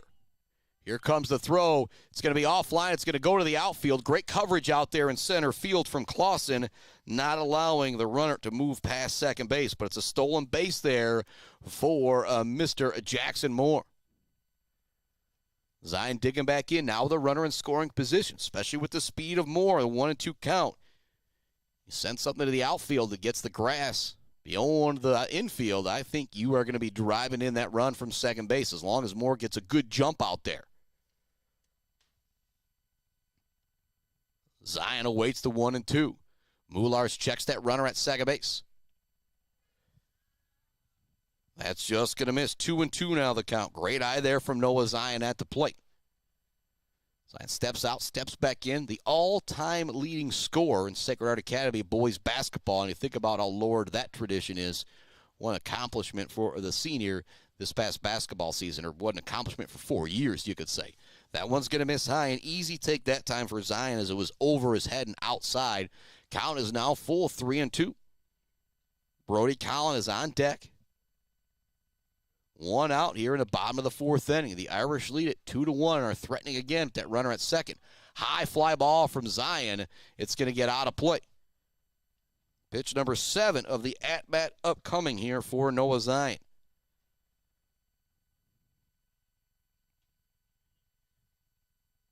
This will be pitch number 80 upcoming here for Mular's. Checks the runner at second. It's going to be a called strike 3. Zeien does not like it as he kind of give a little shoulder there. Kind of, press those shoulders up, I could say. But called third strike. Zeien goes down on the punch out. Now 2 down here in the bottom of the fourth inning for Sacred Heart Academy. Runner still at second base in Jackson Moore. Again, my bad there talking about that runner on second, not updating that scoreboard all that fast. First pitch is going to be over for a strike to Brody Collins. 0 for 2 on the day. Made a couple great plays defensively at second for the Irish. Mular's checks the runner. That one's going to miss inside. And one thing with this Freeland team, and that's kind of one of the big differences, Division II to Division IV. Got more guys to choose from, more pitchers probably. They're going to be on the baseball team as well for Freeland, as we see More guys warming up here in front of us. Check swing that time from Collin. It's not going to matter as it's over for a strike. 1-2 now the count to Brody Collin. Moulars has punched out 6 so far this afternoon. Here comes the next pitch to Collin. It's going to be another punch-out, strikeout number 7 for Robbie Moulars as we head to the 5th inning. The Irish will leave a runner on base with another single. The last 3 innings, they've left 2 on, 3 on, and this one once. So you had 2 left on in the second. The bases were left loaded in the third, and 1 runner left on here in the 4th inning. So we head to the 5th inning, due up for Freeland. It's Carson Worth, Connor Leseski, and Liam Rump. 2, 3, 4, the heart of the order. It was Leseski and Rump who did the damage back in the 1st inning to get the Freeland Falcons their lone run of the ball game.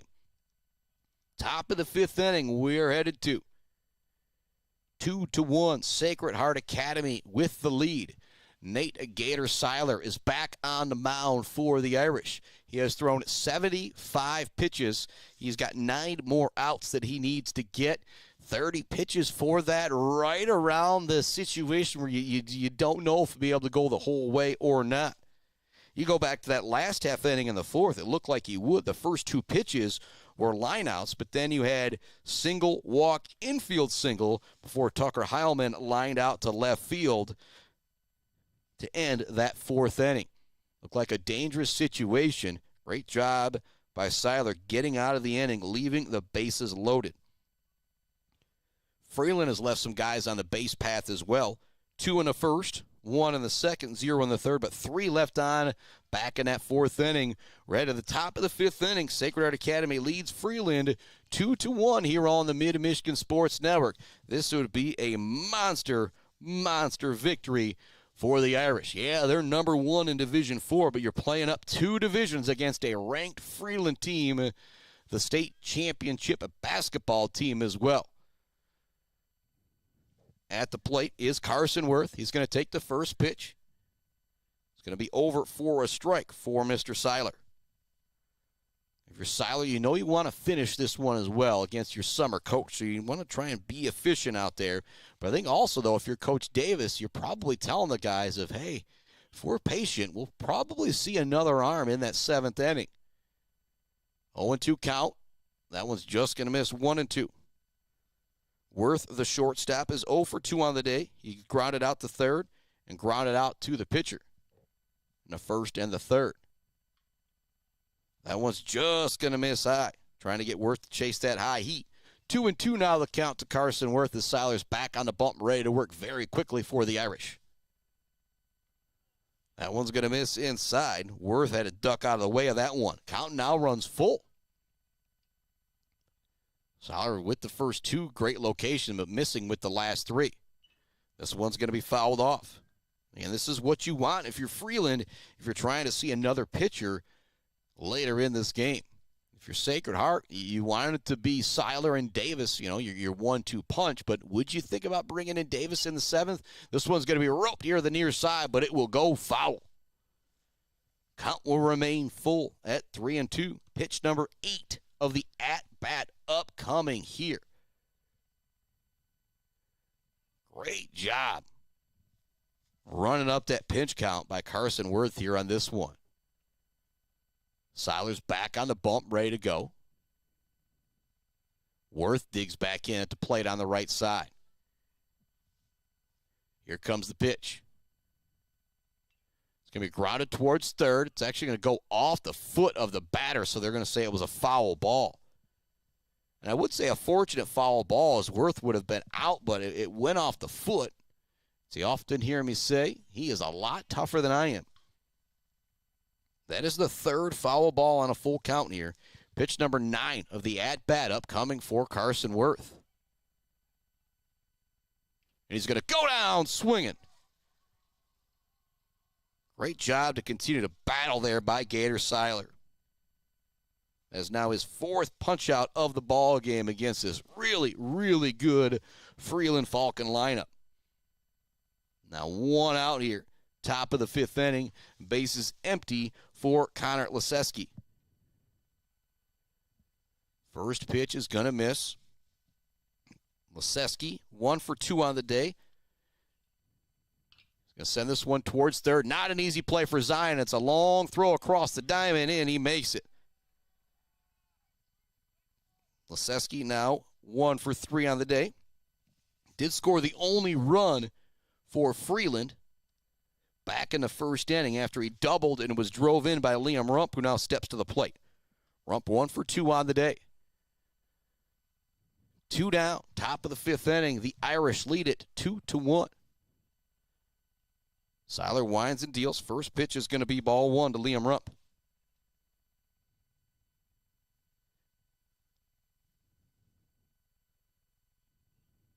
Siler winds and deals.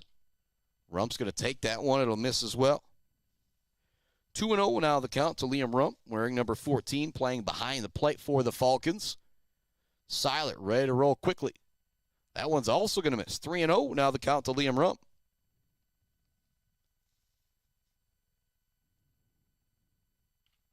That one's down the middle for a strike. Rump taking all the way there.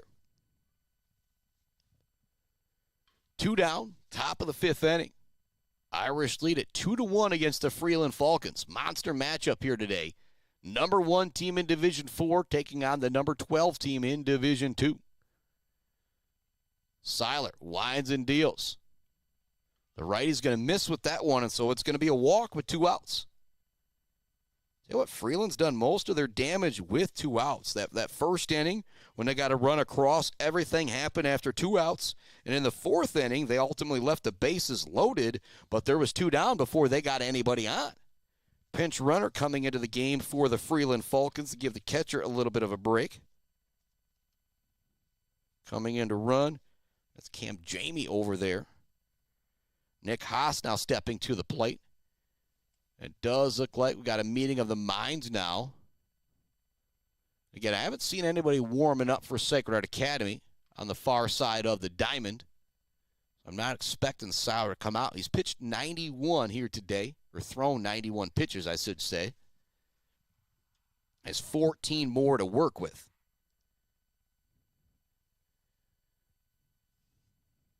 Still needs, 6 outs, or 7 outs. Step into the plate, Nick Haas. Runner at first, tying run at first here in the top of the 5th inning. Siler over with that one. I think that's the coach coming out and saying, like, man, you want to finish this one, you need to throw all strikes. Pitch number 93 upcoming. Check the runner over at first. Getting back safely as the pinch runner. 0-1 to count to Nick Haas. Left fielder. He's 0 for 2, or 1 for 2 on the day with an infield single and a line out to second base on a great play from Brody Collin. Thinks about going after that one, but it's going to miss. 1-1. Game time run at first, top of the 5th inning. 2 down for Freeland. We're going to check that runner once again. It's a great move from Siler, diving back safely as that pinch runner. Haas doesn't even step out of the batter's box. He's ready to roll. Siler winds and deals. Check swing, the runner is going. Throw down from McDonald's a little high to come down for the tag. It was a great throw. Just a little too much on it for Collin to go up, get it, and try and get the tag down all at the same time. 2-1 now the count to Nick Haas. That was pitch number 94 as well for Siler.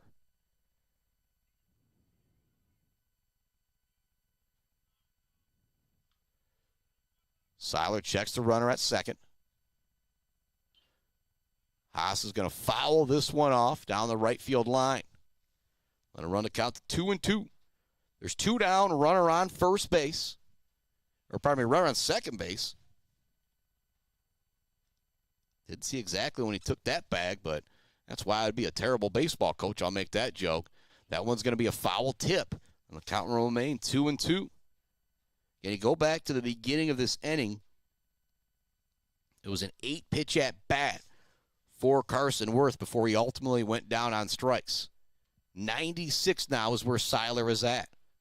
If you're Freeland, you would love to get 2 innings without Gator Siler on the bump for Sacred Heart Academy. This one's going to be sent towards the outfield.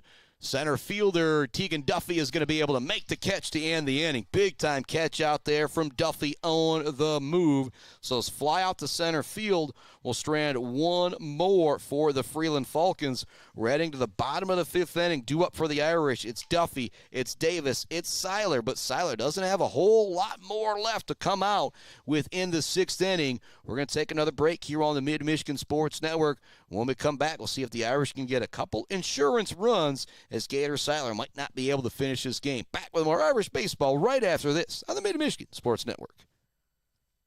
Weaveridge Financial knows it can be incredibly overwhelming to navigate the world of financial planning. With trusted guidance and easy-to-understand advice, you can feel comfortable in your financial future with Weaveridge Financial. Weaveridge Financial assists people in all stages of life with a specialization in retirement and investment planning. Experience the power of working with an advisor dedicated to your success. Visit WeaveridgeFinancial.com. Visit them in downtown Mount Pleasant. Call or text 989-953-7888. Weaveridge Financial, member SIPC. The Bird in downtown Mount Pleasant, open every day but Sunday for lunch and dinner. Delicious pizza, the world-famous Bird Burger, handcrafted, fresh-baked subs, many apps, and much more. There's something for everyone at The Bird in downtown Mount Pleasant, where friends gather like family. The Bird, supporting high school sports in mid-Michigan for nearly 100 years. Let's head back to the action on the Mid-Michigan Sports Network. Welcome back to it on the Mid-Michigan Sports Network. Much love going up. Price up to grab it. Joe Wentworth, Pradium Realty, Robin Stressman and Associates, Mount Pleasant Automotive, Brickner and Bunker, Farm Bureau Insurance Group, ENS Graphics, Mumford Oil and Gas Supply. First pitch of the at-bat to Tegan Duffy is going to miss a 1-0. Also trickles away from the catcher, but not going to do any harm here, as nobody is on base to start this inning for the Irish. Duffy holds that shoulder, holds the bat over the back right shoulder as he digs in on the right side. Next pitch is also going to miss. 2-0 now the count to Tegan Duffy, the number 3 hitter for the Irish. Struck out his first time up, was able to walk his second time up. Stranded there, back in the third. He's going to smoke this one out to right center field, or left center field. Coming in from center field is Clausen to make the catch. Bit of a dramatic fly out there, but a fly out nonetheless. One up, one down here in the bottom of the fifth inning for Sacred Heart Academy. And you got the feeling Gator Siler's not going to be able to finish this game. You would love to get an insurance run or two here if you're Sacred Heart Academy.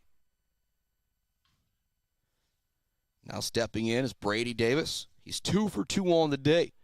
Looking at that Weber Brothers Sawmill Timber of the Game accolades. He'll take the first pitch 1-0. Again, he's got college baseball written all over him. He can do it on the mound, but boy, he can do it at the plate too. He's going to take that one. It's going to be over for a strike from Moulars. Robbie Moulars has thrown 89 pitches. As we're here in the bottom of the fifth inning. 1-1 the count to Brady Davis.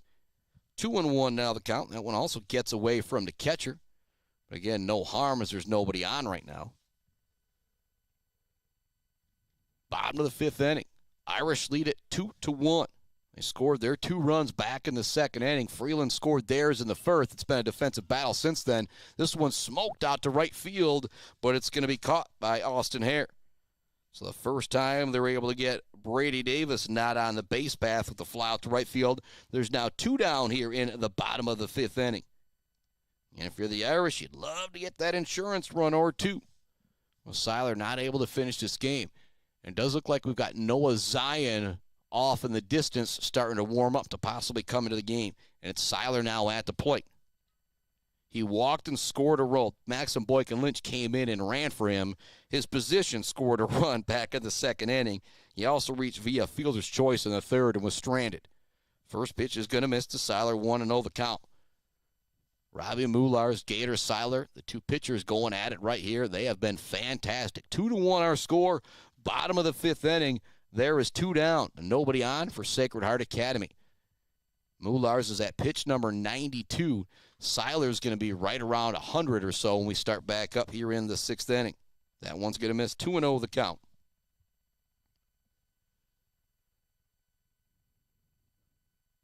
Siler ready to put a big swing into this one if he gets something to hit. That's also going to miss. 3-0. Hank McDonald on deck. His first time up, he had an RBI sacrifice bunt. Not only brought the runner in from third, but also moved the runner up from first to second. His last plate appearance, he was hit by a pitch. Pinch runner came in for him, and he was ultimately stranded. Siler taken all the way on that one, 3-1. Moulars winds and deals with the 3-1. Siler smokes this one up the middle for a base hit. You couldn't even see that thing. It was a laser off the bat there from Siler. So he's got the 2-out single. Seems like whenever there's 2 outs and it seems like each pitcher is about to get out of an inning, somebody makes something happen for the opposing team. That'll now bring Hank McDonald to the plate. Pinch runner coming in is going to be Maxim Boykin-Lynch once again. Or it looks like it's Maxim Boykin-Lynch over there in the same type of hoodie out there running. You can't blame him for having the hoodie out there today. A big shout out, Coach Wheaton, Coach Getford, and the softball girls for sharing their space with me today. Hank McDonald's going to foul that one off out of play over the backstop. Runner on first, 2 down, bottom of the 5th inning for Sacred Heart Academy. Hank McDonald at the plate. He's going to foul this one back, now down on the count 0-2. Jack Morrow due up next. Pitch number 99 upcoming here. Again, you get 105, and then you can finish that at bat for high school pitchers. Then you've got to come out after that. Runner is going. McDonald swings to try and protect the runner. Doesn't matter, as that is strike 3 for the 3rd out anyway. That is the 8th punch out for Robbie Moulars in this game. We are headed to the top of the 6th inning. Another runner stranded for Sacred Heart Academy. Since that 2-run second inning, they have stranded, well, I guess you count that second inning as well. They have stranded 7 in this one. You slide over to Freeland. They have stranded 7 in this one as well. As we head to the 6th inning, it's Jacob Clausen, Gibby Davis, and Dolan Wills due up for the Freeland Falcons. We'll keep things right here. More love to our friends. We're coming to you live from our Barb Area Law Studios built by Konwinski Construction. Also love to Gates Drilling and Service, Bill's Custom Fab, the Bird All-American Grill, our post-game show sponsor. The only place you'll ever find this guy post-gaming is at the Bird All-American Grill in downtown Mount Pleasant. Also love to Clark Modular Homes, Weaver Ridge Financial, sponsor of the Zaid Batchelor Baller of the Game. Right now, pitchers maybe should be sharing that accolade, but Brady Davis with a 2 for 3 days also made some nice plays over at first base. And those are kind of the 3 guys I'm thinking about that Zaid Batchelor Baller of the Game, brought to you by Weaver Ridge Financial. Also love to Brad Malley Well Drilling, Malley Construction, Woods Household Appliance, J&J Auto, Blocko Pools and Spas. Actually, a Blocko Jacuzzi would be really nice right now. I'm even inside here at the press box for the softball field. I've said it a bunch of times, but it's still a bit chilly. This is not perfect baseball weather by any means for any of these guys out there. We are headed to the top of the 6th inning here on the Mid-Michigan Sports Network. Freeland down to their final 6 outs. But the good news, if you're a Falcon, you've only got 8 more pitches that Gator Siler can throw. After that, he will, well, have to come out of the game. Clausen, Davis, Wills, Hare. So you've technically got 6, 7, 8 due up here. If you're Freeland, what I'm thinking about right now is if I'm Coach Davis, I want Siler out of the game as the top of the order. Comes back up. Hank McDonald, Siler, having a quick conversation here as we get ready for the top of the 6th inning. What a battle it's been. Sacred Heart Academy leads it 2-1. Absolute pitcher's duel. Some great defense being played all the way around. Center fielder Clausen at the plate for the Freeland Falcons. He'll take the first pitch. It's over for a strike. Clausen is grounded out to first base to end the 1st inning, and he lined out to right field back in the 4th. 3rd plate appearance. The center fielder is 0 for 2 for Freeland. That one's going to be grounded back towards the pitcher. Siler is able to field it cleanly over in time for the out to first base. So those are the quick outs you want right there if you are Sacred Heart Academy. Now stepping to the plate is Gibby Davis. Davis struck out his first plate appearance in the 2nd inning and singled and was stranded at 3rd base back in the 4th inning. He was just 90 feet away from scoring that game-tying run back in the 4th. Hank McDonald now heading to the dugout here. Maybe a situation with his catcher's mitt or his mask. Does look like he might be getting a new glove in this situation. A lot tougher than I am. Mr. Hank McDonald out there back behind the plate doing a fantastic job for the Irish in this one. Not easy to catch things from the super speed of Gator Siler, hitting mid-90s some points this year. McDonald back out and ready to go, or getting ready to go. Got one down, top of the 6th inning. Sacred Heart Academy leads it 2-1 over the Freeland Falcons. Again, this would be a huge win for Freeland. Now they're going to throw a couple warm-up pitches as well to make sure McDonald is good. Might have got a cut on the hand or something like that.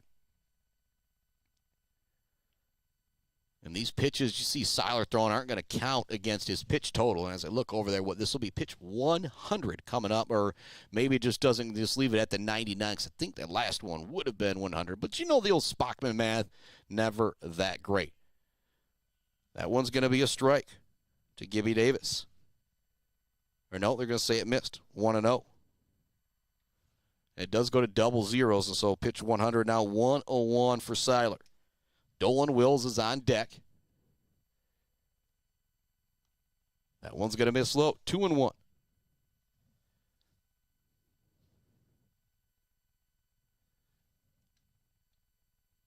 Siler ready to wind and deal. That one's going to miss. 3-1 now, the count to Brady Davis. Davis can be taken all the way on this one. He will. It's over for a strike. But the reason why that take is important, this will be pitch 105 coming up here for Siler. So no matter what, after this batter, he will have to come out of the game for Sacred Heart Academy. This one's going to be fouled off by Davis. Pitch number 7 of the at-bat upcoming. Davis 1 for 2 on the day. He ran the count full his last time up before he singled. He struck out his first plate appearance back in the 2nd inning. Siler winds, deals. That will be ball 4. So that'll put Davis on first base and make it a little bit tougher for the new pitcher that's going to come into this ball game as well, because there's going to be one down and a runner on first base. The game-tying run at first base. We're going to take a break here on the Mid-Michigan Sports Network because we let that new pitcher for Sacred Heart Academy get warmed up. Big moment in this ball game. A new arm is coming onto the mound for Sacred Heart Academy to see if they can close the deal. Brought to you by our friends, Bryce Up the Grip, Joe Wentworth, Pradium Realty, Robin Stressman and Associates. If you're having trouble closing the deal on your property or buying a new property, that's because you need to get a hold of Bryce and Joe. They know how to close a deal. Pradium Realty, Robin Stressman and Associates, Joe Wentworth, and Bryce Updegraff. Back with more Irish baseball right after this on the Mid-Michigan Sports Network.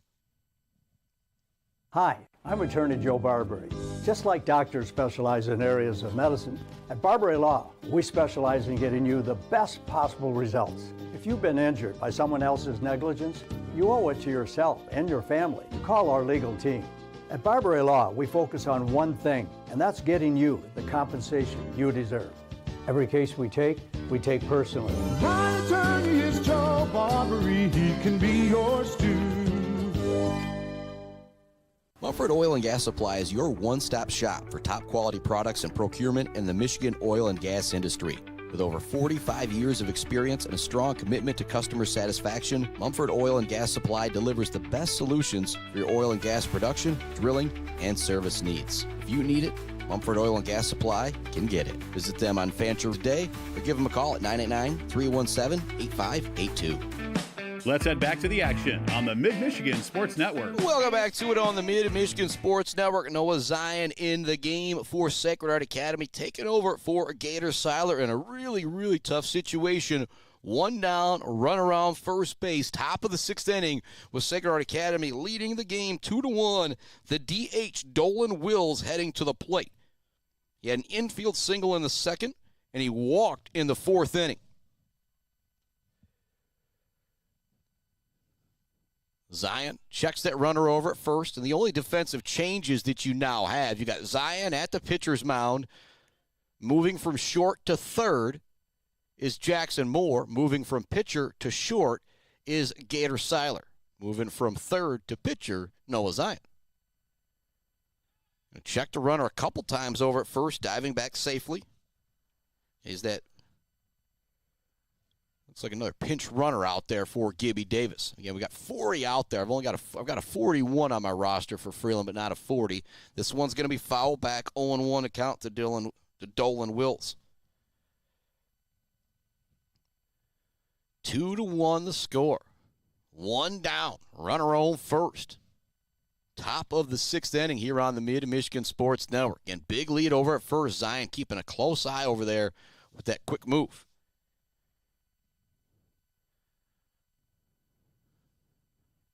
Zeien sends this one in. Swing and a miss. It's going to be a foul tip.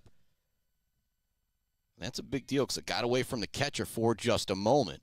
Now the count 0-2 for Dolan Wills.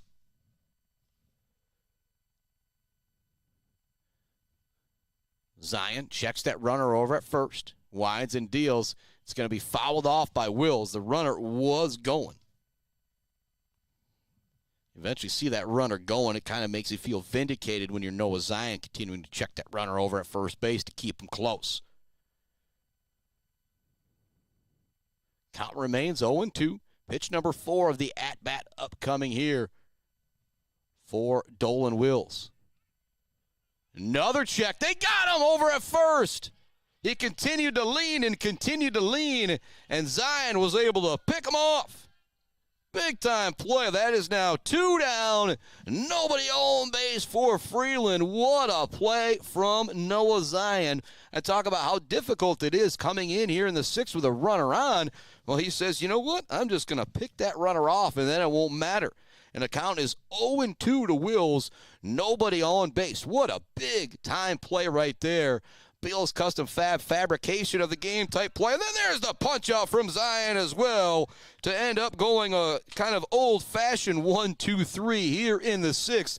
Noah Zeien comes in a tough spot, and at least that half inning, he closes the deal. Brought to you by our friends Bryce Updegraff, Joe Wentworth, Pradium Realty, Robin Stressman, and Associates. We are now headed to the bottom of the 6th inning. The Irish lead it 2-1 in a defensive battle here in this one. Due up for the Irish.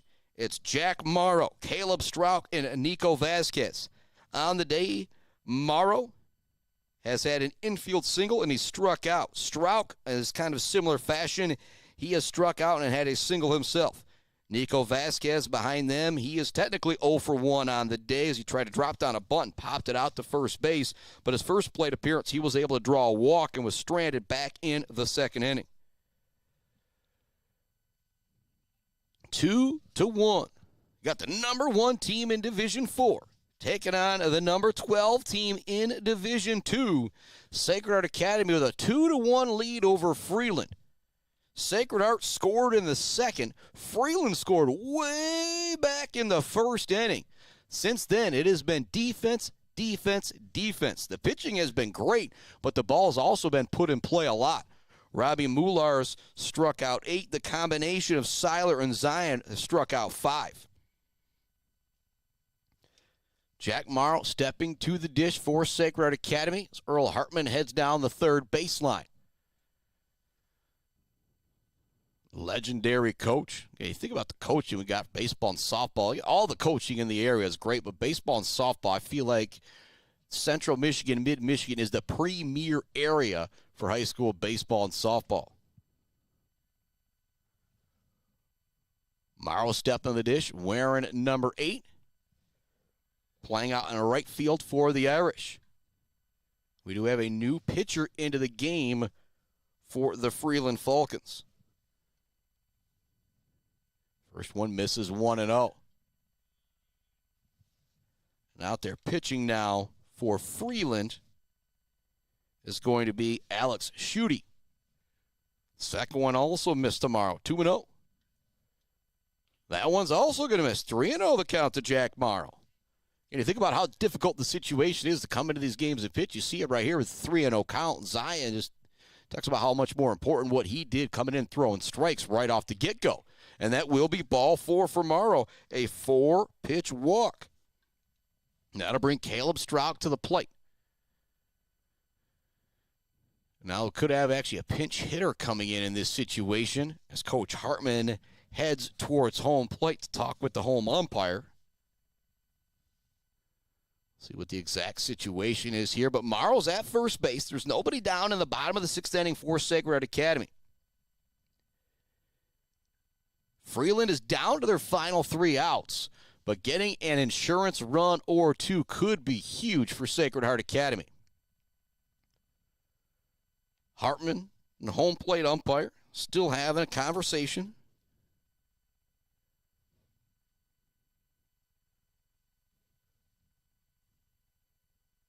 It looks like Strouk still heading to the plate.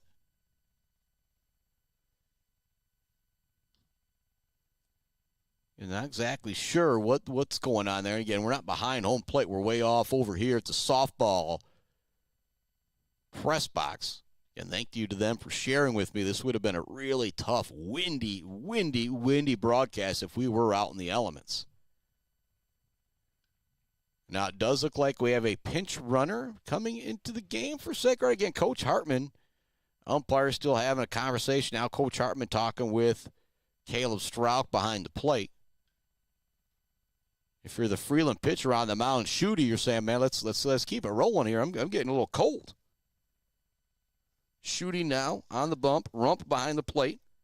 Leseski at first, Heilman at second, Worth at short, Davis at third, Haas out in left, Clausen in center, Lynch out in right field for Freeland.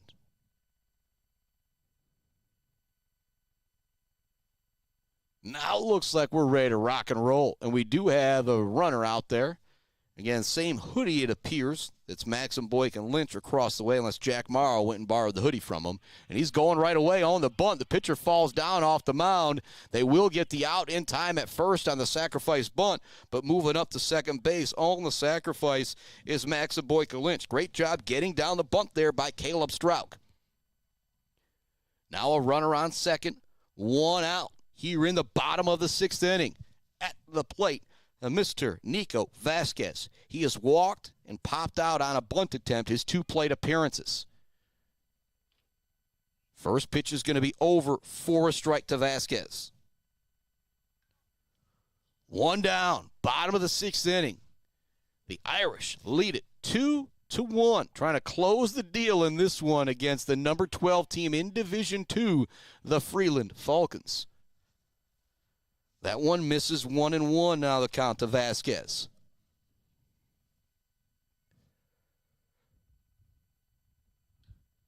Here comes the pitch. Check swing, it's going to be a strike. Vasquez steps out of the box, takes a deep breath, now steps back in. Shooty ready to work from the bump for Freeland. All right, second base is Maxim Boyk and Lynch. Again, with his speed, a ground ball to the outfield will score him.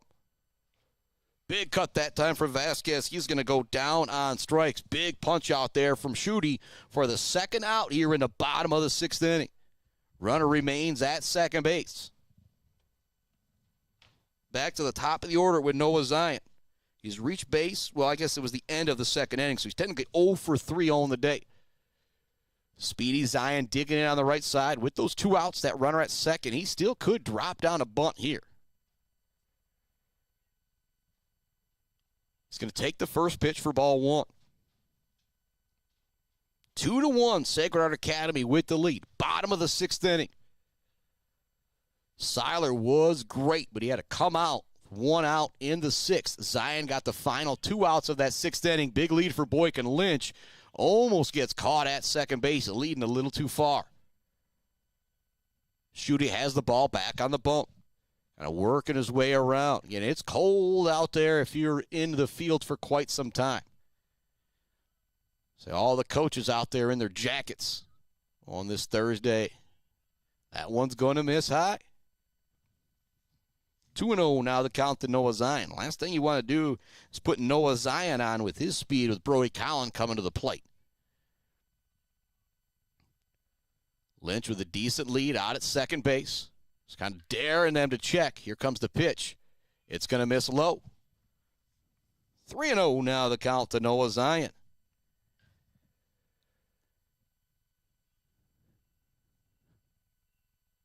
Zeien at the plate, probably taking all the way on this one. The righty Shooty winds and deals.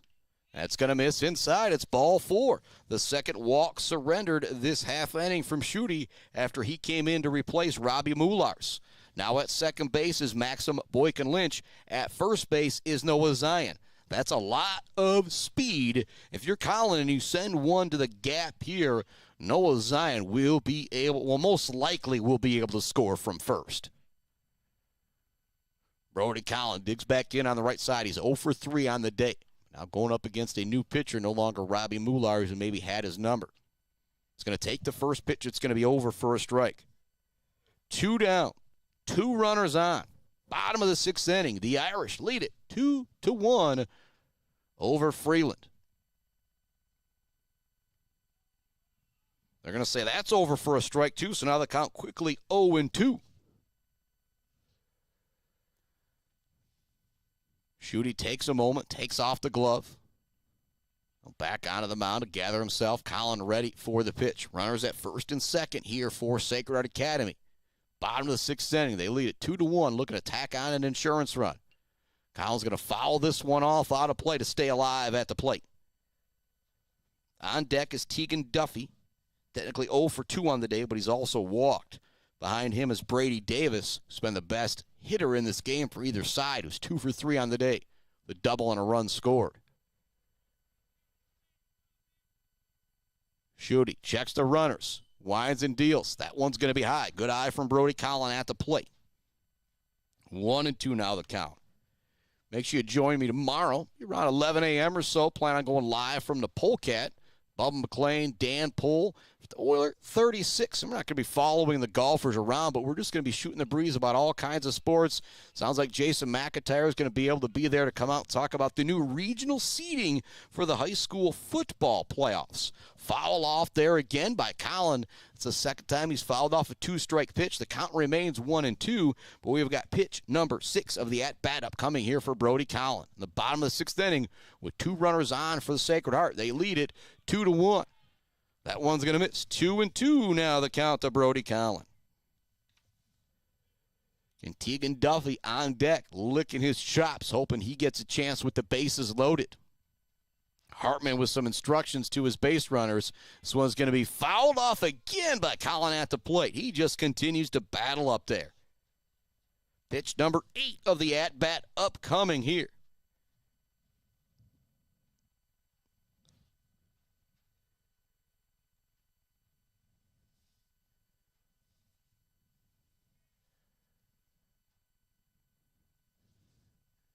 Two and two the count. Shooty checks the runner at second. Sends it in. It's going to be put in play in between first and second. Long throw over to first with the speed of Collin. It's dug out at first base for the out. Fantastic play by Leseski. The Sacred Heart Academy Irish leave 2 more on here in the bottom of the 6th inning. We are headed to the top of the 7th inning. It's 9-1-2 due up in the final opportunity for the Freeland Falcons. We'll continue to keep our broadcast right here. Much love to our friends at Kenneth Egger DDS, the Fisher Companies, Gross Farms, and Bragg Gross Electric, Schaefer's Bait and Sporting Goods, along with our friends at Almost Up North and Stitches for Britches. Barry's Funeral Home, Barry Funeral Home, Boomer's Lawn Care, A Doozy's Ice Cream Place, Dog Central, Sydney's Judge's Bench, the Beale City Village Store, Smith & Sons, Mount Pleasant Heating and AC, the Isabella Community Sportsplex, C&C Enterprises, Dance Again Dress Consignment Shop in Wademan, the Maryland Chapman Memorial Fund, GNS Mechanical, Hanging by a Thread, Pier Plumbing, All Seasons Fireworks, Brickner and Bunker Farm Bureau Insurance Group, Block Electric, The Diner, WW Construction, Mount Pleasant Public Schools, Martinez Lawn Care, Bogwai, Banga and Bradley, and Powell Frame and Collision. Because of those folks, I am able to be here to bring you the action on the Mid-Michigan Sports Network, and things not getting a little bit darker out here. Again, not the best view that we've got here today, but doing everything we can to bring you all the action here on the Mid-Michigan Sports Network.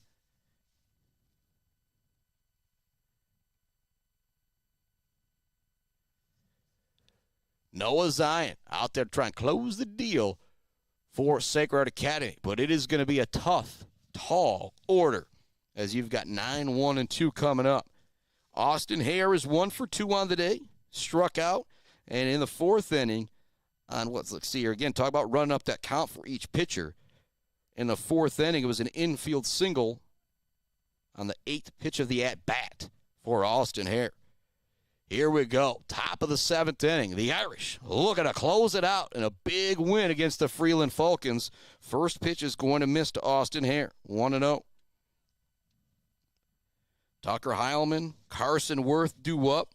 Then Connor Leseski after that if anybody gets on. Leseski scored the lone run of the ball game for Freeland way back in the 1st inning. Second one is also going to miss to Hare, 2-0. No matter what happens here, the Irish offense will have a chance to come back out in the bottom of the 7th if Freeland is somehow able to take the lead. That one also misses inside. 3-0 now the count to Austin Hare. Hare taking all the way on this one. I imagine Zion's going to try and just send the fastball down the middle on this one. He will for strike 1. 3-1 now the count to Austin Hare. Top of the 7th inning. 1-run ball game.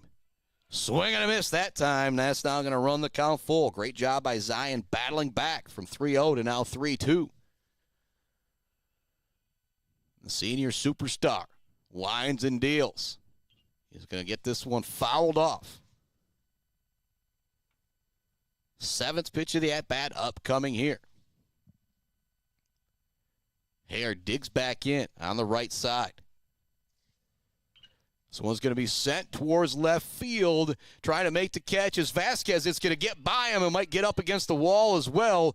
Quickly coming in, it'll be a double to lead off things for Austin Hare. What an at-bat there. He runs the count full, fouls one off, and on the 7th pitch of the at-bat, he ropes a double. Austin Hare is now 2 for 3 on the day, and the game-tying run is now at second base with nobody out here in the top of the 7th inning for Freeland.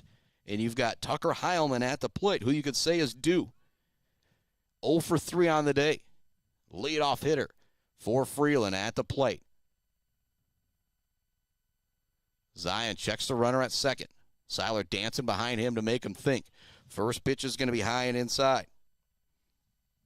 Sacred Heart leads it 2-1, but the game-tying run now at second base for the Falcons with nobody down here in the 7th inning. Zeien winds and deals. Heilman showing bunt at the plate. They're going to say that one missed as well. 2-0 the count. If you're able to get down the bunt, get that runner over to third with just one out, high fly ball, pretty much anything in play could score that run from third. Zeien with the pitch. That one's going to miss as well. The count now 3-0 to Tucker Heilman.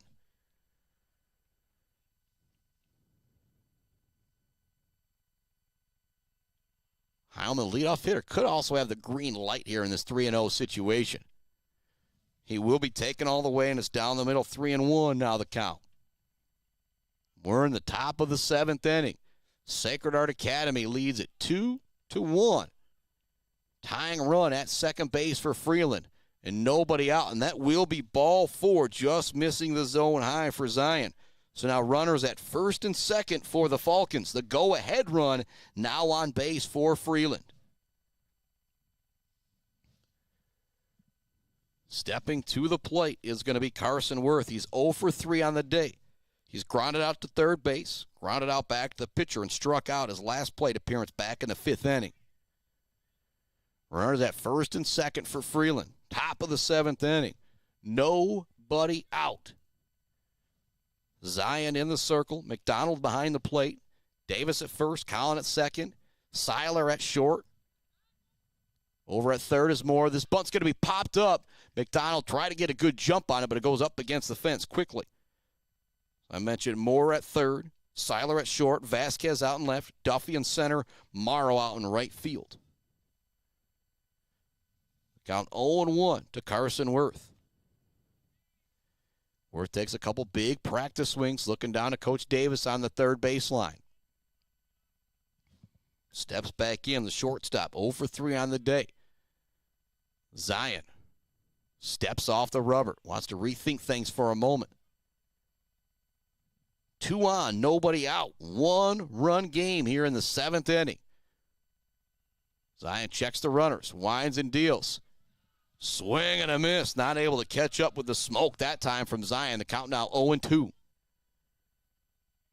What a ball game this has been, and what a finish it looks like we are going to have.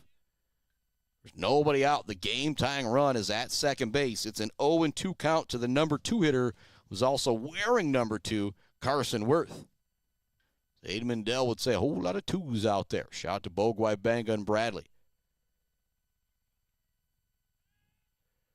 Zeien looks to get that runner at second, but not on the same page again. When you turn to try and make that throw from pitcher to second base, try and get that out, you need the shortstop or the second baseman to be clearing in there. If the timing's not there, you just hold it. Strike 3 on the punch out for Carson Worth. A big timeout there from Noah Zeien. Now 1 down here in the top of the 7th inning. But you've now got 3, 4, 5 coming up here. Connor Leseski doubled back in the 1st inning, came around to score the only run of the ball game for the Freeland Falcons. There is 1 down. We're in the top of the 7th inning. The game-tying run is at second base for Sacred Heart Academy. Noah Zeien and the Irish looking to close the deal. Brought to you by our friends Bryce Updegraff, Joe Wentworth, Pradium Realty, Robin Stressman and Associates. Zeien checks the runner. Curveball busts back over the zone. Great movement on that one there from Noah Zeien. Leseski says, I will take something else. And Brady Davis playing way in at first base. He was ready for the bunt there from Leseski. And still playing in on the grass is Brady Davis over at first. This one's going to be sent up the middle. Trying to take 2 is Siler to first. It's out. Oh, boy, Gator Siler with the double play to end the ball game. That will be our Bills Custom Fab fabrication of the game. The 6-3 double play from Nate Gator Siler. Also a big shout to Noah Zeien as well for coming in and closing the deal. That will be our final 2-1. Sacred Heart Academy wins it over Freeland. What a big victory. Yeah, you're number 1 in Division 4, but you take on a ranked team in Division 2. They think they're going to beat the pants off of you, but what a performance from the Irish. And this wasn't a game filled with a bunch of errors or a bunch of strikeouts. This was great play in the field from both teams, and Sacred Heart Academy was able to match Division 2 Freeland and come away with the win 2-1. What a performance all the way around from the Irish. Our Zaid Batchelder baller of the game is going to be going to Mr. Brady Davis, but the Bills Custom Fab fabrication of the game, it's got Gator Siler written all over it for that fantastic play he just made moments ago to end this one with a double play up the middle. We're going to take a break and be back with our Bird All-American Grill postgame show right after this on the Mid-Michigan Sports Network. Jenna Gates. And Kyle Gates here. We are the 5th generation with Gates Drilling and Service. We've been serving our friends and neighbors in Michigan since 1893. We have the latest and greatest well drilling technology, allowing us to put in wells where others can't. Lake lots and tight spaces are no problem. From our family to yours, thank you, and call at 989-772-7841 for all your well drilling and service needs. Gates Drilling and Service, where Gates goes, water flows. Bill's Custom Fab can handle any job you need, from large-scale steel building projects to fixing your favorite stainless serving pan. Bill's Custom Fab can weld and fabricate anything. Call today at 989-772-5817 or stop by on Gover Parkway in Mount Pleasant. Good luck to all of our local athletes from Bill's Custom Fab. The Bird in downtown Mount Pleasant, open every day but Sunday for lunch and dinner. Delicious pizza, the world-famous Bird Burger, handcrafted, fresh-baked subs, many apps, and much more. There's something for everyone at The Bird in downtown Mount Pleasant, where friends gather like family. The Bird, supporting high school sports in mid-Michigan for nearly 100 years. We have all seen this sticker, maybe in Mount Pleasant, Beale City, Ithaca, or Traverse City.